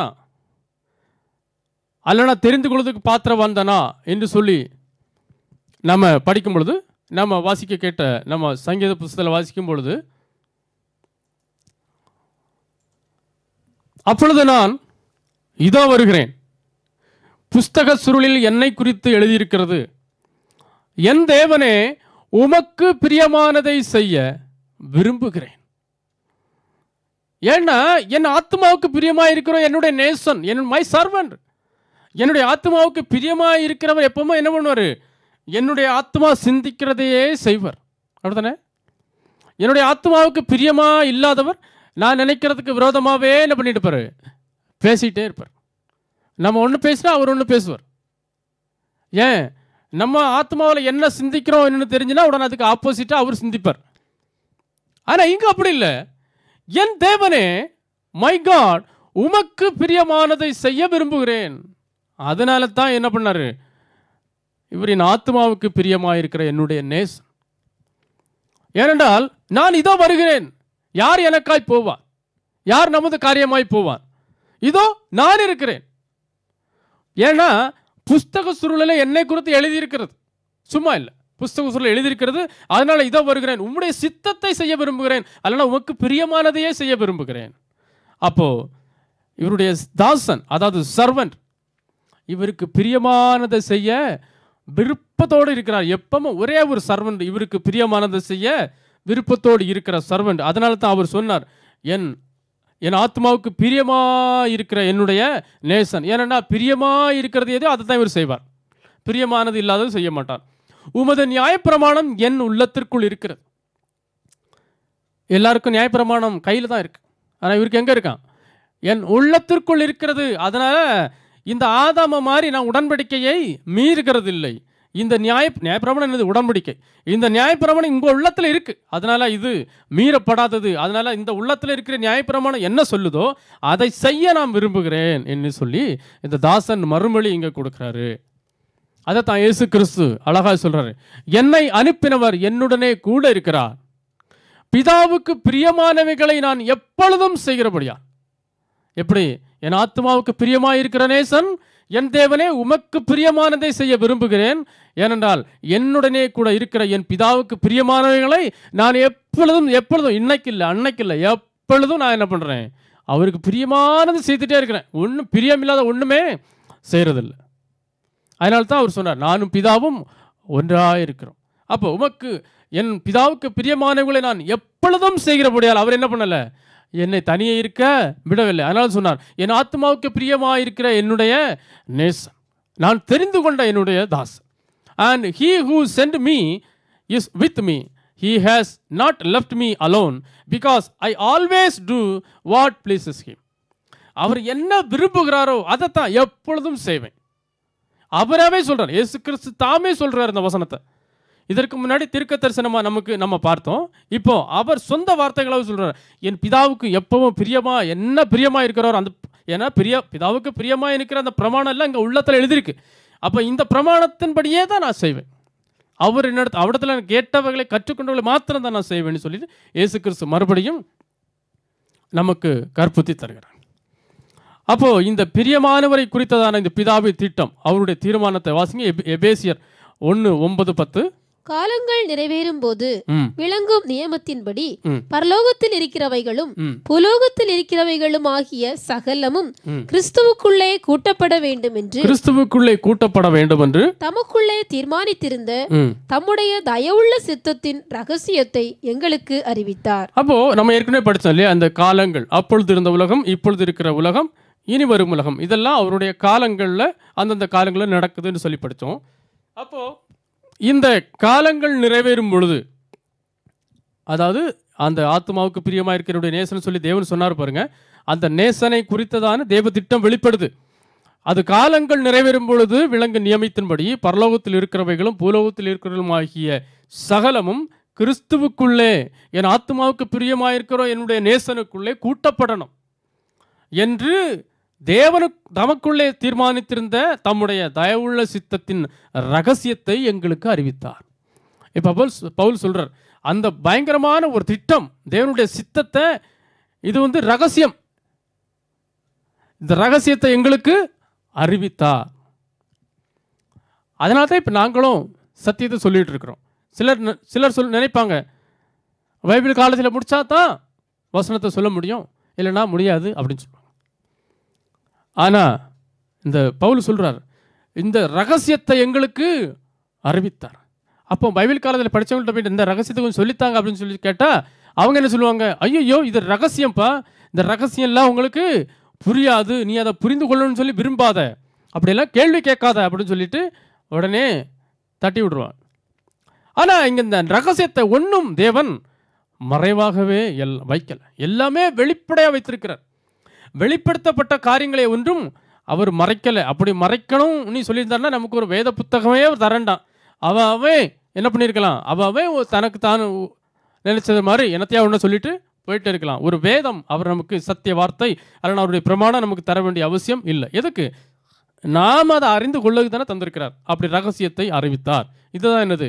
பிரியமானவரை குறித்ததான தேவனுடைய அல்லது பிதாவாகிய தேவனுடைய திட்டம் என்பதை நாம் அறிந்து கொண்டோம். அப்போ அந்த காலம் நிறைவேறுது. அந்த காலம் நிறைவேறின பொழுது ஸ்திரீனிடத்தில் பிறந்தவரும் நியாயப்பிரமாணத்திற்கு கீழானவருமாகிய தம்முடைய குமாரனை தேவன் அனுப்பினார். இப்பொழுது கூட கிறிஸ்தவ உலகம், அதாவது பெயர் சபை கிறிஸ்தவ உலகம் என்ன சொல்லுது? அவங்க காலம் நிறைவேறின பொழுது இந்த வசனத்தை தான் அவங்களும் படிக்கிறாங்க. காலம் நிறைவேறின பொழுது ஸ்திரீனில் பிறந்தவரும் நியாயப்பிரமாணத்துக்கு மாதிரி கிளனவருமாகிய தம்முடைய குமாரனை தேவன் அனுப்பினார் அப்படின்னு சொல்லி வாசிட்டு தேவன் குமாரனாக வந்தார் அப்படின்னு சொல்லிட்டு பிரசங்கம் பண்ணுவாங்க. ஆனால் வேதம் அப்படி சொல்லல பாருங்க, பார்த்தீங்களா? God sent his own son. எப்படி? காட் சென்ட், இதுக்கெல்லாம் அர்த்தம் இருக்கா? சென்ட், கம், கிவ், இதுக்கெல்லாம் அர்த்தம் இருக்கா? ஐ, யூ, மீ, இதுக்கெல்லாம் அர்த்தம் இருக்கு பாருங்க. அப்போ காட் சென்ட், காட் கேம் இல்லை, காட் கம் இல்லை, காட் கோ இல்லை, God sent, God sent his own son. அப்படி அழகா தெளிவாக சொல்லப்பட்டு. ஒருவேளை தமிழ் புரியாதவங்க இங்கிலீஷ்லேயே புரிஞ்சுக்குங்க. He came as the son of a human mother. ஹீனா அந்த எந்த ஹீன்னு சொல்லிட்டு கவனமாக படிக்கணும். அப்போ இங்கே தேவன் குமாரனாக வரவில்லை, தேவன் தம்முடைய குமாரனை அனுப்பினார். அதான் ஆரம்பத்தில் பிடிச்சோம், என் ஆத்மாவுக்கு பிரியமாக இருக்கிற என்னுடைய நேசன், நான் தெரிந்து கொண்ட என்னுடைய தாசன், எனக்கு பிரியமானதை செய்கிறாரு. இவரு சொல்றார், நானும் அவருக்கு பிரியமானதை செய்கிறேன். அதுதான் என்ன நடக்குது? காலங்கள் நிறைவேறும் பொழுது அது நடக்கும் தீர்மானம். அந்த தீர்மானம் இப்பொழுது நடந்தாச்சு, காலம் நிறைவேறியாச்சு, தம்முடைய குமாரனை தேவன் அனுப்பியாச்சு. தேவன் குமாரனா உருவெடுக்கல என்று சொல்லி வேதனை பார்க்கிறோம். இதுல இன்னொரு காரியத்தை நாம அறிந்து கொள்ளணும். அந்த இப்போ தம்முடைய குமாரனை தேவன் அனுப்பினார்னு படிச்சோம் பாருங்க. அப்போ அவர் அனுப்பி இந்த உலகத்துல பிறந்ததுனால ஒருவேளை சிலர் நினைப்பாங்க, அவர்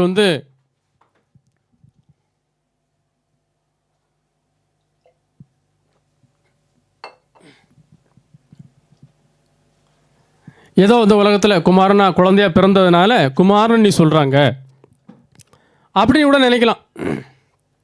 ஆனால் வேதத்தில் இப்போ நம்ம படித்தோம், என்ன பண்ணார்? தேவன் ஒரு ஆளை அனுப்பி இவர் குமாரனாக பிறந்தார். அப்படி இல்லை, வேதம் சொல்லலை, குமாரனை அனுப்பினார் என்று சொல்லப்பட்டிருக்கு வேதத்தில். அப்படித்தானே? அந்த வார்த்தைக்கு அர்த்தம் என்னது? குமாரன் பிறந்தார் அப்படியே சொல்லுது? இல்லை, குமாரன் பிறந்தார் அப்படி சொல்லலை. குமாரனை அனுப்பினார் அப்படின்னா அனுப்பப்படுவதற்கு முன்னாடி இவர் தான் இருக்கிறாரு, குமாரனாத்தான் இருக்கிறாரு என்று சொல்லி நாம் புரிந்து கொள்ள முடியும். இன்னொரு வசனங்களை பார்ப்போம். எப்படி எனில், நீர் என்னுடைய குமாரன். இப்போ இந்த நீர், நான், I, you, me, came, go, sent இதெல்லாம் சரியாக புரிந்து கொள்ளணுங்கிறதுக்காக தான் இதில் கலர் போட்டிருக்கோம். நல்லா சரியாக அந்த கலரை புரிஞ்சு படிக்குங்க. இப்போ நீர் என்னுடைய, இதுக்கு என்னது, நீர் வேற என்னுடைய வேற என்பது சரியாக புரியுது இல்லையா? இது ஒன்றும் பெரிய பெரிய ஒன்று தந்திர கதைகள் ஒன்றும் இல்லை, அருமையான இலக்கணம். எப்படி எனில், நீர் என்னுடைய குமாரன். இப்போ நான் சும்மா ரோட்டில் போகிற ஒரு ஆளை பார்த்துட்டு, தம்பி இங்கே வரும், நீர் என்னுடைய குமாரன் சொன்னால் அவன் என்ன பண்ணுவான்? செவிட்டில் ஒரு அடி அடிப்பான். என்னது, நான் உன் குமாரன் அப்படின்னு சொல்லி. அப்போது நான் யாரை தான் சொல்ல முடியும்? நான் பெற்ற மகனை தான் சொல்ல முடியும். நீ என்னுடைய மகன், என்னுடைய குமாரன். அப்போ அதுக்கு என்ன இருக்குது? அந்த வார்த்தைக்கு என்ன இருக்குது? ஒரு அர்த்தம் இருக்குது. அதை தான் சொல்கிறேன். அந்த வார்த்தைக்கே ஒரு அர்த்தம் இருக்குது. அப்போ நீர் என்னுடைய குமாரன் இல்லை, நான் என்னை பார்த்து நான் என்னுடைய குமாரன் அப்படி சொன்ன ஏதாவது அர்த்தம் இருக்கா? இல்லை. அப்போ நீர் என்னுடைய குமாரன், இன்று நான் உம்மை ஜெனிப்பித்தேன். அப்போ அழகாக புரிஞ்சிச்சு. அப்போ நான் ஜெனிப்பித்தா அவனை தான் நான் சொல்ல முடியும் என்னுடைய மகன்டே. அப்போ இன்று நான் உம்மை ஜெனிப்பித்தேன் என்றும், நான் அவருக்கு பிதாவாக இருப்பேன், அவர் எனக்கு குமாரனாக இருப்பார் என்றும் அவர் தூதர்களில் யாருக்காவது எப்போதாயிலும் சொன்னதுண்டோ? அந்த ஐ, மீ அதெல்லாம் கரெக்டாக பாருங்க. அதுக்கு தான் அந்த வசனம் தெளிவாக போட்டிருக்கு. For God never said to any of his angels, you are my son. என்னது, you are my son? யார்கிட்டையும் அப்படி சொல்லலை. அதான் சும்மா எவன்கிட்டே வழி போடாம சொன்னால் அடிச்சு விடுவான். Today I have become your father. சும்மா வழி போட்டு போய், டேய் நான் தான் உங்கள் அப்பான்னு சொன்ன என்ன ஆகும்? Not did God say about any angel, I will be his father and he will be my son? சொன்னாரா? இல்லை. அப்படின்னா யார்கிட்டே சொன்னாரா? இல்லை.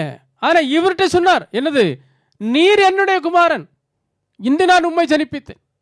நீர் என்னுடைய குமாரன்பா, இன்று நான் உம்மை ஜனிப்பித்தேன். மற்றவங்கள்ட்ட சொல்றார், நான் அவருக்கு இல்லை, நீங்கள் எல்லாரும் எனக்கு பிள்ளைகள் அப்படி சொல்லலை, நான் அவருக்கு பிதாவாக இருப்பேன், அவர் எனக்கு குமாரனாக இருப்பார் என்று அவரிடத்துல சொல்றாரு.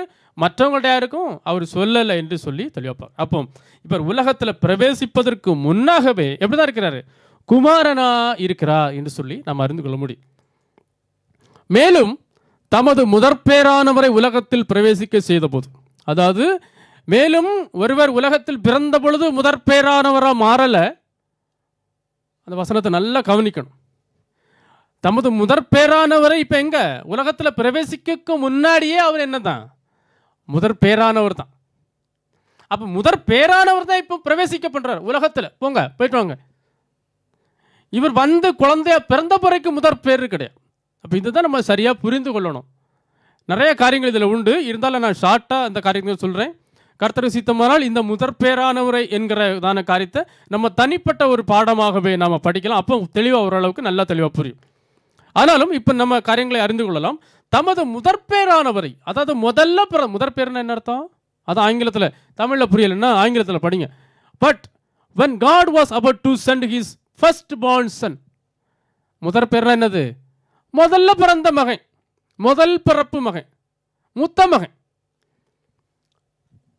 இப்படி சொன்னாலாவது புரியுமா? மூத்த மகன், முதல் பிறந்த மகன், first born, his first born son into the world. எங்க? sent his first born into the world. இந்த உலகத்தில் பிரவேசிக்க பண்ணார். பிரவேசித்த பிறகு அவர் முதற் பேரானவர் அல்ல. ஏற்கனவே அவர் எப்படி தான் இருக்கிறாரு? முதற் பேரான ஃபர்ஸ்ட் பார்ன் சன்னாக இருக்கிறாரு. அவர்கிட்ட அப்பமே சொல்லிட்டாரு, நீர் என்னுடைய குமாரன், இன்று நான் உம்மை ஜனிப்பித்தேன். அப்புறம் பாருங்க, அவர் எனக்கு குமாரனாக இருப்பார், நான் அவருக்கு பிதாவாக இருப்பேன் என்று சொல்லி மற்றவங்கள்ட்டையும் சொல்லி வச்சிட்டார். இதெல்லாம் எல்லாருக்கும் தெரியும். அப்போ வேற யாரையும் பார்த்து இந்த மாதிரி டயலாக்லாம், இந்த உடன்படிக்கைலாம் யார்கிட்டையும் சொல்லலை. அப்போ இவர் பிரவேசிக்கிறதுக்கு முன்னாடியே இவர் முதற் பேரு, இந்த ஃபர்ஸ்ட் பார்ன் சன் என்று சொல்லி நாம் புரிந்து கொள்ள முடியும். அப்போது இவர் உலகத்தில் பிரவேசித்த இந்த காரியத்தை தான் இங்கே கொஞ்சம் ஷார்ட்கட்டாக இருக்குது. இதுலேயும் கிறிஸ்தவர்கள் ரொம்பவே குழம்பி போயிருக்கிறாங்க இந்த வார்த்தைகளை புரிந்து கொள்வதற்கு. இதை கூட நம்ம வருகிற நாட்களில் இன்னும் தெளிவாக படிக்கலாம். ஆதியிலே வார்த்தை இருந்தது, அந்த வார்த்தை தேவனிடத்தில் இருந்தது, அந்த வார்த்தை தேவனாக இருந்தது. இந்த ஒரு வசனத்தை தான் கிறிஸ்தவர்கள் சாதாரணமாக பேசுகிறது. அதுக்கு கீழே உள்ள வசனத்தெல்லாம் பார்க்க மாட்டாங்க, முன்னையும் பின்ன என்ன இருக்குன்னு ஒன்றுமே பார்க்க மாட்டாங்க. அப்போ உடனே என்ன பண்ணுவாங்க, இது தாண்டா திருத்துவோம் அப்படின்னு சொல்லி பிரசங்கம் பண்ணுவாங்க. ஆனால் அப்படி அல்ல. வேதம் என்ன சொல்கிறது, ஆதியிலே வார்த்தை இருந்தது. ஓகே, இருந்தது. அந்த வார்த்தை தேவனிடத்தில் இருந்தது, அந்த வார்த்தை தேவனாக இருந்தது. அப்போ இதில் என்னது, ஒரு ஒரு ஒரு குழப்பம் இருக்குன்னு தெரிஞ்சாலும் என்ன பண்ணிடுவாங்க, ஏன்னா அவங்க குழம்பியே இருக்கணும்னு சொல்லி விரும்புகிறதுனால அவங்க குழப்பிக்கிட்டு குழப்பக்குளத்துக்குள்ளே இருந்துக்கிடுவாங்க. ஆனால் அப்படி அல்ல, கீழே அழகாக சொல்லப்பட்டிருக்கு, அவர் ஆதியிலே தேவனோடு இருந்தார். இப்போ இங்கே குழப்பம் இல்லை, ஒன்றும் இல்லை, மிக தெளிவாக இருக்குது. அவர் அப்படின்னா யாரோ ஒருவர் ஆதியிலே தேவனோடு இருந்தார். அப்போது அந்த அவர் வேற, இந்த தேவன் வேற என்பது மிக தெளிவாக நமக்கு புரியுது. அதில் உள்ள ஒரிஜினல் பதத்தை பாருங்க. In the beginning the word was the word and the word was with God and the God was the word. இங்கே சில குழப்பங்கள் வரது மாதிரி தான் இருக்கு. அப்போ இங்கே an arch in ho logos, an arch and ho logos, ke ho logos and proston Dion. இங்க தியோன் என்று இருக்கிறதா என்னது, காட். ஆனால் அந்த வேர்ட் என்கிற வார்த்தைக்கு வருகிற கிரேக்க பதம் லோகோஸ். லோகோஸ் அல்லனா லோகாஸ், லோகோஸ் லோகாஸ். அதனுடைய கிரேக்க ப்ரொனன்சியேஷன் வித்தியாசமாக வரும். நம்ம அதை பண்ண முடியாதனால நம்ம லோகாஸ் என்றே சொல்லலாம். அப்போ லோகாஸ் என்பது வார்த்தை, ஆனால் காட் என்பது தியோன். அல்லனா இங்கே ஆல்ரெடி அந்த வந்தனால தியோன், அல்லனா தியோஸ், ஹோ தியோஸ், அதான் என்னது காட். ஆனால் அங்கே பார்க்கிறோம் இன் த பிகினிங், அதான் என்னது ஆர்ச், ஆரம்பத்தில். இன் த பிகினிங் அப்படின்னா என்னது, தொடக்கத்தில். தொடக்கத்தில் இந்த லோகோஸ் தேவனோடு கூட இருந்தான், அதான் அதனுடைய அர்த்தம். அதை இன்னும் தெளிவாக நம்ம படிக்க முடியும். ஆங்கிலத்தில் டுடேஸ் இங்கிலீஷ் வெர்ஷனில் கொஞ்சம் குழப்பம் இல்லாமல் ரொம்ப அழகாக இருக்குது. மற்ற வெர்ஷன்ஸ்லாம் கொஞ்சம் குழப்பம் மாதிரி தான் இருக்குது. ஆனால் குழம்ப வேண்டிய அவசியம் இல்லை. ஏனென்றால் 2ஆம் வசனம் மிக தெளிவாக இருக்குது, அவர் ஆதியிலே தேவனோடு இருந்தார். அப்படி அதை படிக்கும் பொழுது தெளிவாக புரிஞ்சிடும். Before the world was created, the word already existed. He was with God. அப்போ he வேற, God வேற. He was with God and he was the same as God. அதாவது தேவனை போல இருந்தார். He அப்படின்னா அவர், was the same as God, தேவனை போல இருந்தார். From the very beginning, ரொம்ப ஆரம்பத்தில் the word அதாவது லோகாஸ் with God, லோகாஸ் தேவனோடு கூட இருந்தார். எப்படி இருந்தார், தேவனை போல இருந்தார். அதான் சரியான அர்த்தம், தேவனை போல இருந்தார். அதனால தான் தானியேலை நம்ம படிக்கலாம், மிகாவேல் என்று சொல்லி அங்கே ஒரு வார்த்தை பயன்படுத்தப்பட்டிருக்கிற மிகாவேல், யூதா எல்லாம் சொல்லப்பட்டிருக்க மிகாவேல் என்கிற வார்த்தைகள். இந்த வார்த்தைக்கு அர்த்தமே, இந்த மிகாவேல் தான் இந்த காரியங்களெல்லாம் செய்கிறாரு. அவருக்கு தேவனை போன்றவர் என்று சொல்லி அர்த்தம். அதான் சேம் ஆஸ் காட், அதான் இது தேவனை போன்றவர். மிகாவேல் அதாவது இந்த ஏல், காபிரியேல், மிகாவேல், இதெல்லாம் என்னது ஏல், ஏலோஹிம், இந்த குடும்பத்தில் உள்ள வார்த்தைகள். அதனால மிகாவேல் அப்படின்னா அதற்கு தேவனை போன்றவர். இப்போ தானியேல் அப்படின்னாலும் அதுக்கு அர்த்தம் அப்படிதான். ஏல், இதெல்லாம் ஏல் குடும்பத்தில் உள்ள தானியேல், மிகாவேல், காபிரியேல், மிஷாயேல், இதுக்கெல்லாம் என்னது ஏல், இதெல்லாம் தேவனுடைய பேர். அது he was the same as God, தேவனை போல இருக்கிறவர், தேவனை போன்றவர். ஏன், தேவனுடைய பிரமாணம் என்ன சொல்லுதோ அதை அப்படியே செய்கிறவர். தேவனுடைய சாயலாக, அதாவது அவருடைய தேவன் அன்பு கூர்ந்தார்னா இவரும் அன்பு கூறுவார். தேவன் மீட்கும் பொருளை கொடுக்கணும்னு சொல்லி அன்பு கூர்ந்தா இவரும் என்ன பண்ணுவார், இந்த மனுஷர் மேலே அன்பு வைத்து மீட்கும் பொருளாக தம்மை ஒப்புக்கொடு. இதான் நம்ம இந்த பிரமாணத்தை விளங்கிக் கொள்ளணும். என்னுடைய பிரமாணம் அவருடைய, உம்முடைய பிரமாணம் என் உள்ளத்தில் இருக்கிறது, உமக்கு பிரியமானதையே நான் செய்ய விரும்புகிறேன், நான் என் பிதாவிற்கு பிரியமானவர்களை நான் எப்பொழுதும் செய்கிறபடியால் அவர் என்னை தனியே இருக்க விடவில்லை. அதனால் இந்த ஏதோ ஒரு வசனத்தை பிடிச்சிட்டு நம்ம குழம்ப வேண்டிய அவசியம் இல்லை. ஏராளமான வசனங்கள் நமக்கு மிக தெளிவான சத்தியத்தை நமக்கு வெளிப்படுத்துது. அப்போது வெளிப்படுத்தல் ஒரு வசனம் அழகாக இருக்குது, இரத்தத்தில் தோய்க்கப்பட்ட வஸ்திரத்தை தரித்திருந்தார், அவருடைய நாமம் தேவனுடைய வார்த்தை என்பதை. இரத்தத்தில் தோய்க்கப்பட்ட வஸ்திரம் என்பது இயேசு கிறிஸ்துவினுடைய சிலுவை பாடுகளை குறிக்கும். அவருடைய நாமம், அதாவது அதில் ஆங்கிலத்தில் பாருங்க, and his name is called the word of God, word of Yahweh. அவருடைய பெயர் என்னதான், அவருடைய பெயர் தான் the word of Yahweh, அதாவது தேவனுடைய வார்த்தை, சும்மா வார்த்தை இல்லை. அந்த வார்த்தை, அதாவது அந்த த வேர்ட் ஆஃப் யாவே, அதாவது அவருடைய நேம், அவருடைய பேர் த வேர்ட் ஆஃப் யாவே, அதாவது லோகாஸ். இவர் எங்க இருந்தார்? ஆரம்பத்தில் தேவனோடு கூட இருந்தார். He was with God. அவர் ஆதியிலே தேவனோடு இருந்தார். மிக தெளிவாக தான் இருக்கு, எந்த குழப்பமும் இல்லை. ஆனால் குழம்பணும்னு சொல்லி நம்ம நினைச்சா அது குழப்பமாக தான் இருக்கும். அப்போ அந்த லோகாஸ் என்கிற பதத்தை இப்போ சரியாக நம்ம புரிஞ்சிருப்பீங்க. அப்போ அந்த வார்த்தை மாம்சமாகி, அந்த லோகாஸ் மாம்சமாகி கிருபையினாலும் சத்தியத்தினால் நிறைந்தவராய் நமக்குள்ளே வாசம் பண்ணினார். அவருடைய மகிமையை கண்டோம். அது பிதாவுக்கு ஒரே பேரானவருடைய மகிமைக்கு ஏற்ற மகிமையாகவே இருந்தது. இங்கேயே எப்படி சொல்லலை, பிதாவானவர் குழந்தையாய் பிறந்தார். நம்ம கூட பாட்டு படிப்போம் இல்லையா, பெத்தலேம் நேகன் நகரில் மாட்டு தொழுவம் அதில் பிறந்தார் பரம பிதா, இப்படியெல்லாம் படிப்பேன் இல்லையா. ஆனால் இப்படி பாட்டெல்லாம் படித்தா என்ன பண்ணுங்க, அவ்வளோ பொய்யாவே பாட்டு எழுதிட்டாங்க. ஆனால் வேதம் அப்படியே சொல்லுது இல்லை இல்லையா. பிதாவானவர் தம்முடைய குமாரனை அனுப்பினார், தேவன் தம்முடைய குமாரனை அனுப்பினார், அப்படித்தானே. God sent his own son, only one son, அப்படிதான் வேதம் சொல்லுது. அப்போ இங்கேயும் என்னது, அந்த வார்த்தை மாம்சமாகி, இப்போ இந்த வார்த்தை நம்ம தெளிவாக படித்தோம். அந்த வார்த்தை என்பது ஒரு ஆளுடைய பெயர், ஒரு நபருடைய பெயர். And his name is called the word of Yahweh. அவருடைய பெயர் because he was with God, அவர் ஆதியிலே தேவனோடு இருந்தார், அவருக்கு பேர் தேவனுடைய வார்த்தை. அந்த வார்த்தை மாம்சமாகி அந்த லோகாஸ் மாம்சமானார்.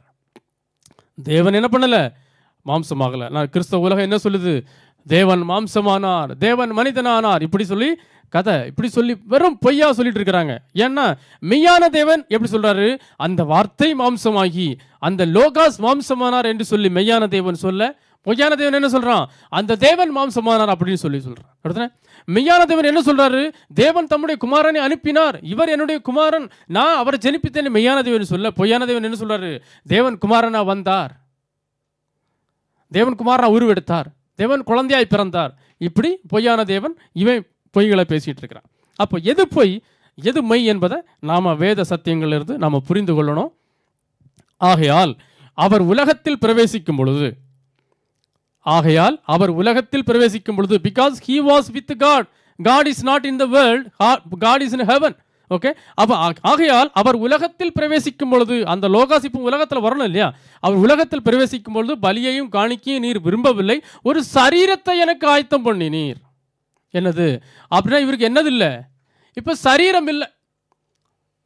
ஏன், மாம்சமும் இரத்தமும் தேவனுடைய ராஜ்யத்தை சுதந்திரிப்பதில்லை. இந்த உலகத்தில் இருக்கிறது என்னது, ஆதாம் புத்த என்ன சொன்னார், அவன் மாம்சம் தானே அப்படி சொன்னார். அவன் என்னது, அப்போ மாம்ச சரீரத்தில் இருக்கிறான். இப்போ இவர் உலகத்தில் பிரவேசிக்கும் பொழுது அவருக்கு என்ன வேணும், சரீரம் வேணும். ஏன், இவர் மாம்ச சரீரத்தில் இல்லை, தேவனோடு கூட இருந்தது. அவர் ஆதியிலே எப்படி இருந்தார், தேவனோடு கூட இருந்தார். எப்படி இருந்தார், தேவ சாயலாக இருந்தார். He was the same as like God.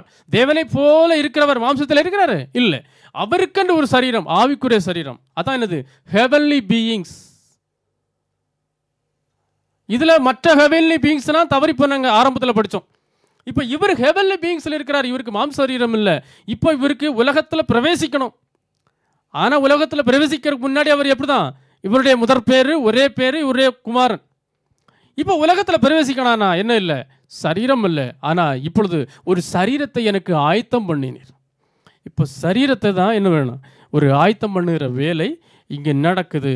அப்பொழுது நான், தேவனே உம்முடைய சித்தத்தின்படி செய்ய இதோ வருகிறேன், புஸ்தக சுருளிலே என்னை குறித்து எழுதியிருக்கிறது என்று சொன்னேன். அப்போ புஸ்தக சுருளில் என்னை குறித்து எழுதியிருக்கிறது, இதோ நான் வருகிறேன், என்னை அனுப்பும். ஆனால் எனக்கு என்ன வேணும், இப்போ சரீரம் வேணும். ஏன், இப்போ நான் மாம்ச சரீரத்தில் இல்லை, ஐ எம் ஹெவன்லி பீயிங்ஸ். உலகத்தில் லோகாஸா இருக்கிறாரு, உலகத்தில் பிரவேசிக்கணும்னு சொன்னால் என்ன வேணும், சரீரம் வேணும். சரீரம் அங்கே ஆயத்தப்படுகிறது. அதாவது அந்த வார்த்தை மாம்சமாகி, அந்த லோகாஸ் மாம்சமானார். அதாவது ஆவி ஜீவியா இருந்த ஹெவன்லி பீயிங்ஸாக இருக்கிற இந்த லோகாஸ், அதாவது தேவனுடைய வார்த்தை என்கிற நாமத்தை உடைய நபர், இப்போ என்னது, அவருக்கு சரீரம் ஆயத்தப்படுத்தப்படுகிறது. அதாவது மாம்ச சரீரம் அவருக்கு கிடைக்கிறது. அப்போ இந்த பழைய சரீரம் எங்கன்னு சொல்லி கூட நீங்க கேட்கலாம். லோகாசா இருந்தார், ஒரு ஆளு தானே, அப்புறம் அவர் ஹெவன்லி பீயிங்ஸ், அவருக்குன்னு ஒரு சரீரம் உண்டு. அந்த சரீரம் எங்க, அதை நம்ம பின்னாடி இப்போ இந்த காரியங்களை நம்ம புரிந்து கொண்டாலே போதும். இப்போ இதை புரிந்து கொண்டோம் என்னாலும் அடுத்த லெவலுக்கு நம்ம போக முடியும். அதனால இப்போ இதுல புரிஞ்சு கொள்ளுங்க, அந்த லோகாஸ் என்பவர் வேற என்னையாவது புரிஞ்சுக்கிட்டா போதும். அதற்கு பிறகு அந்த லோகாசுடைய சரீரம் எங்க போச்சுங்கிறத நம்ம பின்பு படிப்போம். அப்போ இப்போ லோகாஸ் என்ன பண்றாரு, மாம்ச சரீரம் அவருக்கு கொடுக்கப்படுது. ஆதலால் பிள்ளைகள் மாம்சத்தையும் இரத்தத்தையும் உடையவர்களாய் இருக்க அவரும் அவர்களைப் போல மாம்சத்தையும் இரத்தத்தையும் உடையவர்கள் ஆனால். இந்த வசனத்தையும் தப்பாக தான் சொல்லுவாங்க பெரிய பிரபலமாக இருக்கிற ஊழியக்காரர்கள். எந்த ஊழியக்காரர்களையும் குறை சொல்ல வேண்டும் என்பதற்காக இல்லை, வேத வசனத்தில் களங்கம் வரக்கூடாது என்பதற்காகத்தான் நான் இதை சொல்லிகிட்டு இருக்கேன். அதாவது இந்த பிள்ளைகள் மாம்சத்தை இரத்தத்தை உடையவர்கள் இருக்கிற தேவன் மாம்சத்தில் வந்தார் என்று சொல்லி தான் இந்த வசனத்தை எல்லா பிரபலமான ஊழியக்காரர்களும் சொல்கிறத நான் கேட்டிருக்கேன். ஆனால் அதற்கு முன்னால் என்ன இருக்குது என்று சொல்லி முன்னாலே பின்னாலேயும் படிக்கிறது இல்லை. இப்படி எங்கேயாவது ஒரு வசனத்தை எடுத்துகிட்டு வந்து திருத்துவம் அப்படின்னு சொல்லி இந்த பொய்யான தேவன் சொல்லுகிற அந்த பொய்யை நம்பிட்டு இருக்கிறாங்க. அதுக்கு முன்னாடி என்ன சொல்லியிருக்கிறது? இதோ நானும் தேவன் எனக்கு கொடுத்த பிள்ளைகளும், இதோ நானும் தேவன் எனக்கு கொடுத்த பிள்ளைகளும் என்று சொல்லியிருக்கிறார். இவர் சொல்றார், ஆதலால் அந்த பிள்ளைகள் மாம்சத்தையும் இரத்தத்தையும் உடையவராக இருக்கல. யாருடைய பிள்ளைகள்? தேவனுடைய பிள்ளைகள். இப்போ கிறிஸ்துவுக்கு ஒப்பு கொடுக்கப்பட்டதுனால கிறிஸ்துவனுடைய பிள்ளைகள். அப்போ தேவனுடைய பிள்ளைகள் தான் இப்போ மாம்ச சரீரத்தில் இருக்கிறாரு, தேவன் மாம்சத்தில் கிடையாது. அப்போ இந்த பிள்ளைகள் இப்போ மாம்சத்தில் இருக்கிறாங்க. இவங்களுக்கு இப்போ மாம்ச சரீரத்தில் வந்தால் தான் மீட்கும் பொருள். அல்லாமல் ஹெவன்லி பீயிங்ஸ் இருக்கிற காபிரியல் மிகாவேல் யாரும் வந்து மீட்கும் பொருள் ஆக முடியாது. ஏனென்றால் மாம்ச சரீரத்துக்கு ஈக்குவல் என்ன தான்? மாம்ச சரீரத்துக்கு கரஸ்பாண்டிங் பிரைஸ் மாம்ச சரீரம், மாம்ச சரீரத்துக்கு கரஸ்பாண்டிங் பிரைஸ் ஹெவன்லி சரீரம் கிடையாது. அதனால இவருக்கு சரீரம் ஆயத்தப்படணும். அதனால தான் அந்த பிள்ளைகள் மாம்சத்து இரத்தத்தையும் உடையவர்களாக இருக்க இந்த லோகாஸ் அவர்களைப் போல மாம்சத்து இரத்தத்தையும் உடையவரானார். தேவன் ஒரு கால் மாம்சமாகலை. சரியா வேதத்தை நம்ம படிக்கணும். அப்போ தான் அந்த மாம்சத்து சரீரம் ஆயத்தப்படுகிற வேலை தான் இந்த அதற்கு பயன்படுத்தப்பட்ட ஒரு பாத்திரம் தான் மரியாள். இந்த காரியங்கள் நமக்கு தெரியும். நீ கர்ப்பவதியாகி ஒரு குமாரனை பெறுவாய். எப்படி கர்ப்பவதியாவாள்? இது எப்படி நடக்கும்? ஏனென்றால் உன்னதமானவருடைய பலம் உன்மேல் நிழலிடும், பரிசுத்த ஆவி உன்மேல் வரும். அதான் தேவனுடைய வல்லமை. இதெல்லாம் அவருடைய வல்லமையினால் நடக்கக்கூடிய காரியங்கள். உன்னதமானுடைய பலம் உன்மேல் நிழலிடும், ஆதலால் உன்னிடத்தில் பிறக்கும் பரிசுத்தம் உள்ளது தேவனுடைய குமாரன் எனப்படும். ஓகே, அப்போ இந்த லோகாஸ்க்கு சரீர மாற்றம் இங்கு நடக்கிறது என்பதை அறிந்து கொள்ள முடியும். பழைய லோகாசுடைய சரீரம் எங்கே போச்சு என்பதை குறித்ததான கேள்வியை மனதில் வைத்துக் கொள்ளுங்கள். பின்பதாக நாம் அந்த அறிவுக்கு வருகிற பொழுது ஆண்டவர் நமக்கு கற்றுத் தருவார். அப்போ இந்த மீட்கும் வேலையை செய்து முடிப்பதற்கு இந்த இன்னும் ஒரு காரியத்தை நாம் புரிந்து கொள்ளக்கூடிய காரியம் என்னன்னாக்கா, இந்த மீட்கும் வேலையை செய்து சிறப்பாய் செய்து முடிக்கிறவருக்கு ஒரு மகா பதவியை கொடுக்கணும் என்பதும் தேவனுடைய திட்டமாக இருக்கிறது. அப்போ அந்த திட்டத்தை இப்போ நாம் செய்து இந்த மகா பதவிக்கு நான் வரணும் என்பது வந்தால் என்ன ஆகும்? தேவனுடைய திட்டம் அங்கேயும் ஸ்பாயில் ஆகிடும். ஏன்? காலங்கள் நிறைவேறும் பொழுது விளங்க நியமம் எப்படி இருக்கு? எல்லாம் கிறிஸ்துவுக்குள் கூட்டப்படணும். வேற காபிரியலுக்கு கூட்டப்படணும் என்று அல்ல, தானியலுக்குள்ள கூட்டப்படணும் இல்லை, மோசையில் கூட்டப்படணும் என்று அல்ல. யாருக்குள்ள கூட்டப்படணும்? கிறிஸ்துக்குள்ள கூட்டப்படணும். ஏன் அப்படின்னா இந்த வேலையை செய்து முடிப்பதற்கு ஒரு உன்னத பதவியை கொடுக்கணும் என்பதும் தேவனுடைய சித்தமாய் இருந்தது என்று சொல்லி நாம் அறிந்து கொள்ள முடியும். அப்போது அதிலிருந்து நம்ம படிக்கலாம், கிறிஸ்து இயேசுவில் இருந்த சிந்தையை உங்களுக்கும் இருக்க கடவுது. அவர் எப்படி இருந்தாராம்? தேவனுடைய ரூபமாக இருந்தும், அதாவது ஹெவன்லி பீயிங்ஸா, அதாவது always he had the nature of God, அப்படி இருந்தும் தேவனுக்கு சமமாக இருப்பதை, அதாவது அந்த தேவனோடு கூட அந்த தேவனை போல இருந்தான்னு சொல்லி படித்தோம் இல்லையா? He was a same as God. அந்த தேவனுக்கு சமமாய் மற்றவர்கள் எண்ணுகிற அந்த உன்னதமான அந்த மகிமையை கூட அவர் பெருசாக கொள்ளையாடின பொருளாக எண்ணாமல் தம்மை தாமே வெறுமையாக்கி அடிமையின் ரூபம் எடுத்து மனுஷர் சாயலானார். அப்போ இவர் பிறந்ததுனால அவர் குமாரன் அல்ல, பிறக்கிறதுக்கு முன்னாடியே குமாரன் என்று சொல்லி அவர் மனுஷரூபமாய் காணப்பட்டு மரண பரியந்தம், அதாவது சிலுவையின் மரண பரியந்தமும் கீழ்ப்படிந்தவராகி தம்மை தாமை தாழ்த்தினார். ஆதலால் தேவன் என்ன பண்ணாராம்? எல்லாவற்றிற்கும் மேலாக அவரை உயர்த்தி, எவரை? நீ மீட்கும் பொருளாக தன்னை கொடுத்தாரே அவரை உயர்த்தி இயேசுவின் நாமத்தில் வானோர் பூதலத்தோர் பூமியின் கீழானோருடைய முழங்கால் யாவும் முடங்கணும். எந்த இயேசுவா என்கிற இந்த நாமத்தினுடைய பேர் அர்த்தம் என்னது? யெகோவாவினுடைய ரட்சிப்பு, அல்லனா யாவே சால்வேஷன். இந்த இயேசுவின் நாமத்தில், அதாவது பிதாவாகிய தேவனுக்கு மகிமையாக இயேசு கிறிஸ்து கர்த்தர் என்று, பிதாவாகிய தேவனுக்கு மகிமையாக இயேசு கிறிஸ்து கர்த்தர் என்று அறிக்கை பண்ணணும் என்று சொல்லி இவருக்கு எல்லா நாமத்துக்கு மேலான ஒரு நாமம், அந்த நாமம் தான் என்னது? யேசுவா. அதற்கு யெகோவாவினுடைய ரட்சிப்பு. ஏன்? இந்த எல்லாரும் இந்த யாசுவாவை கர்த்தர் என்று அறிக்கை பண்ணணும் என்று சொல்லி இப்படி ஒரு உன்னத திட்டத்தை வைத்திருந்தார். ஏன் இந்த வேலையை செய்து சரியாக முடிக்கணும்.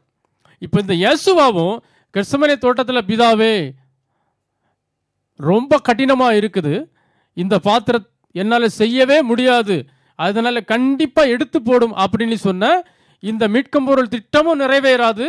இயேசு கிறிஸ்துவ கர்த்தர் என்று ஒரு நாவும் அறிக்கை பண்ண வேண்டிய அவசியமும் வந்திருக்காது. இவருக்கு உன்னத மகிமையும் கிடைச்சிருக்காது.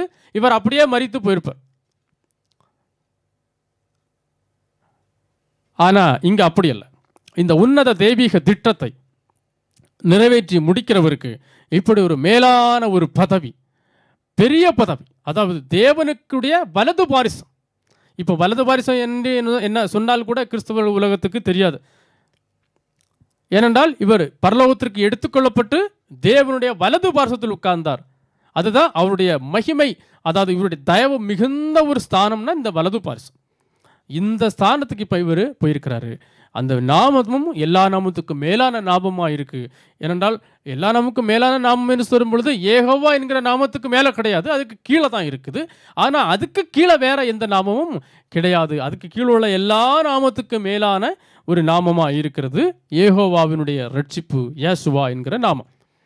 இப்படியாக ஒரே மனுஷனாலே பாவமும் பாவத்தினாலே மரணமும் உலகத்திலே பிரவேசித்தது போலவும், எல்லாரும் பாவம் செய்தபடியால் மரணம் எல்லாருக்கும் வந்தது போலவும் இதுவும் ஆயிற்று. அப்போ கடைசி நம்ம பார்க்கிறோம், மனுஷனால் மரணம் உண்டானபடியால் மனுஷனால் மரித்தோரின் உயிர்த்தெழுதலும் உண்டாயிற்று. இதை நம்ம ஆரம்பத்தில் படித்தோம். அப்போ ஒரு ஒரு ஒரு ஹியூமன் பீயிங்ஸ் தப்பு பண்ணுனா அவனுக்கு கரஸ்பாண்டிங் ப்ரைஸ் இன்னொரு ஹியூமன் பீயிங்ஸ் தான். அப்போ ஒரு ஹியூமன் பீயிங்ஸ் தப்பு பண்ணுவதற்கு, இந்த ஹியூமன் பீயிங்ஸை மீட்பதற்கு ஒரு ஹெவன்லி பீயிங்ஸ் வர வேண்டிய அவசியம் இல்லை. வேதம் என்ன சொல்லுது? மனுஷனால் மரணம் உண்டபோனியால் கடவுள் வந்து மரித்தார் அப்படியே சொல்லுது. இல்லை, மனுஷனால் மரித்தோரின் உயிர்த்தெழுதலும் உண்டாயிற்று. அதாவது ஆதாமுக்குள் எல்லாரும் மரிக்கிறது போல கிறிஸ்துவுக்குள் எல்லாரும் உயிர்ப்பிக்கப்படுவார்கள். அதாவது ஆதாம் பாவம் செய்யும் பொழுது நம்ம எல்லாம் ஆதாமுடைய அறையில் இருந்தோமா, அப்படித்தானே? இதுக்கெல்லாம் வசனம் சொல்ல வேண்டிய அவசியம் இல்லை. அப்போ ஆதாமின் மூலமாய் உருவாகும் சந்ததி அவ்வளவும் ஆதாமுடைய அறையில் இருக்கு. சந்ததி இன்னும் உருவாகலை, ஆனால் இவன் உருவாக்காம போயிட்டான். ஆனால் உருவாக வேண்டிய சந்ததி எல்லாம் ஆதாமுடைய அறையில் இருக்கு. அந்த சந்ததிக்கு எல்லாம் இந்த பாவமும் மரணமும் வந்தது போல இப்போ கிறிஸ்துவின் சந்ததி, இப்போ கிறிஸ்துவின் மூலமாய் வரக்கூடிய சந்ததி எல்லாம் கிறிஸ்துவின் அறையில் இருக்கு. அதனால தான் முதலாம் ஆதாம், இரண்டாம் ஆதாம். அப்போ அந்த முதலாம் ஆதாமுக்கு கரஸ்பாண்டிங் பிரைஸ் இன்னொரு இரண்டாம் ஆதாம். ஆதாமுக்குள் எல்லாரும் மரிக்கிறது போல கிறிஸ்துவுக்குள் எல்லாரும் உயிர்க்கப்படுகிறார். அதாவது மனுஷனால் மரணம் உண்டானது போல மனுஷனால் தான் இந்த உயிர்த்தெழுதலும் உண்டாயிற்று. இப்போ சிந்தனை தீர்வுக்கு நம்ம வந்துட்டோம். மீட்கும் பொருளாக வருவதற்கு மற்ற வேற எந்த தூதர்களும் தகுதி உள்ளவர்கள் அல்ல. இன்னொரு ஆதாமை உருவாக்கினாலும் அந்த பரிபூர்ண மனிதனும் தன்னை மீட்கும் பொருளாக கொடுப்பதில் நம்பகத்தன்மை இல்லை, பல சிக்கல்கள் உள்ளது.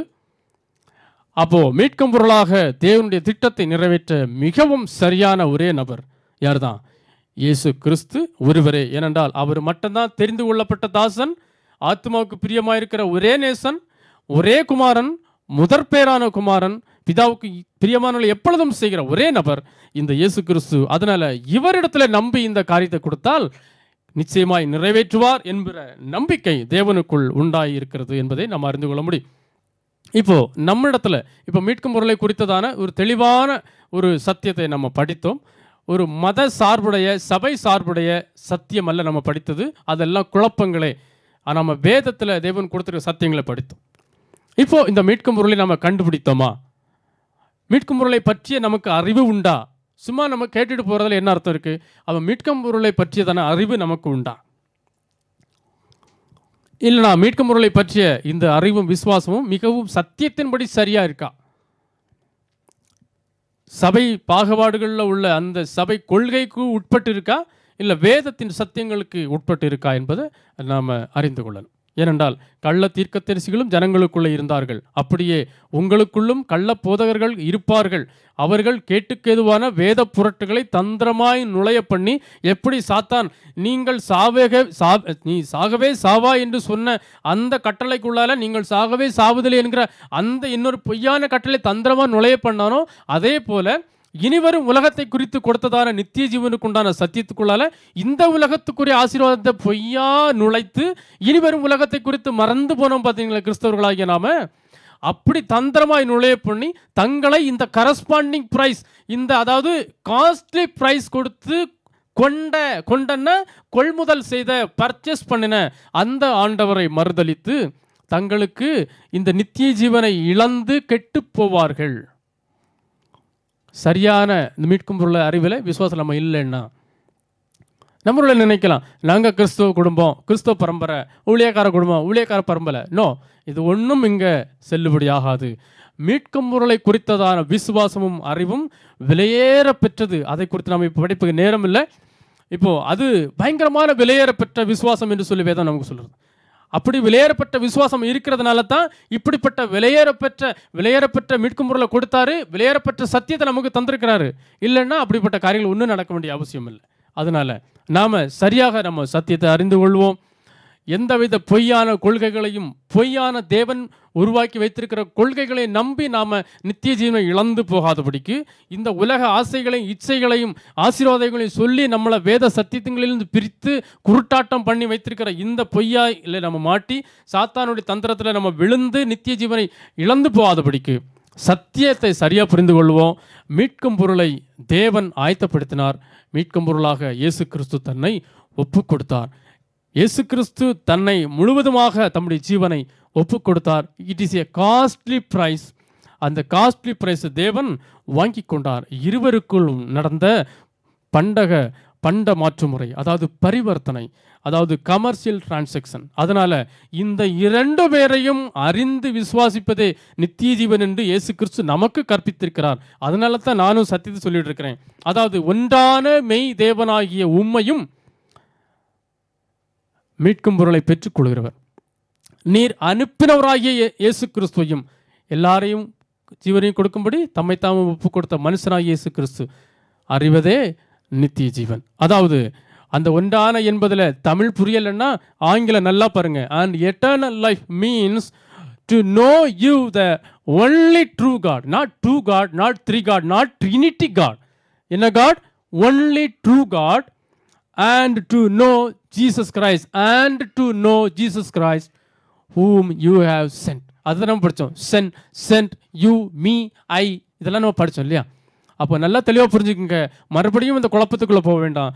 knowing you the only true God and Jesus Christ whom you sent. அதாவது மீட்கும் பொருளை கொடுத்தவரையும் அறிந்திருக்கணும், மீட்கும் பொருளை வாங்கினவரையும் அறிந்திருக்கணும். இந்த சத்திய அறிவுக்குள்ள வந்து விசுவாசிக்கும் பொழுது தான் நமக்கு என்ன உண்டாகும்? நித்திய ஜீவன் உண்டாகும். அல்லாமல் எனக்கு கார் தருவார், எனக்கு வேலை தருவார், எனக்கு வீடு தருவார், எனக்கு இந்த விசுவாசத்தில் இந்த நித்திய ஜீவன் கிடையாது. தயவு செய்து சத்தியத்தை நல்லா தெளிவாக புரிந்து கொள்ளுங்க. மேலும் பல சத்தியங்களை ஆண்டவர் நமக்கு தருவாராக.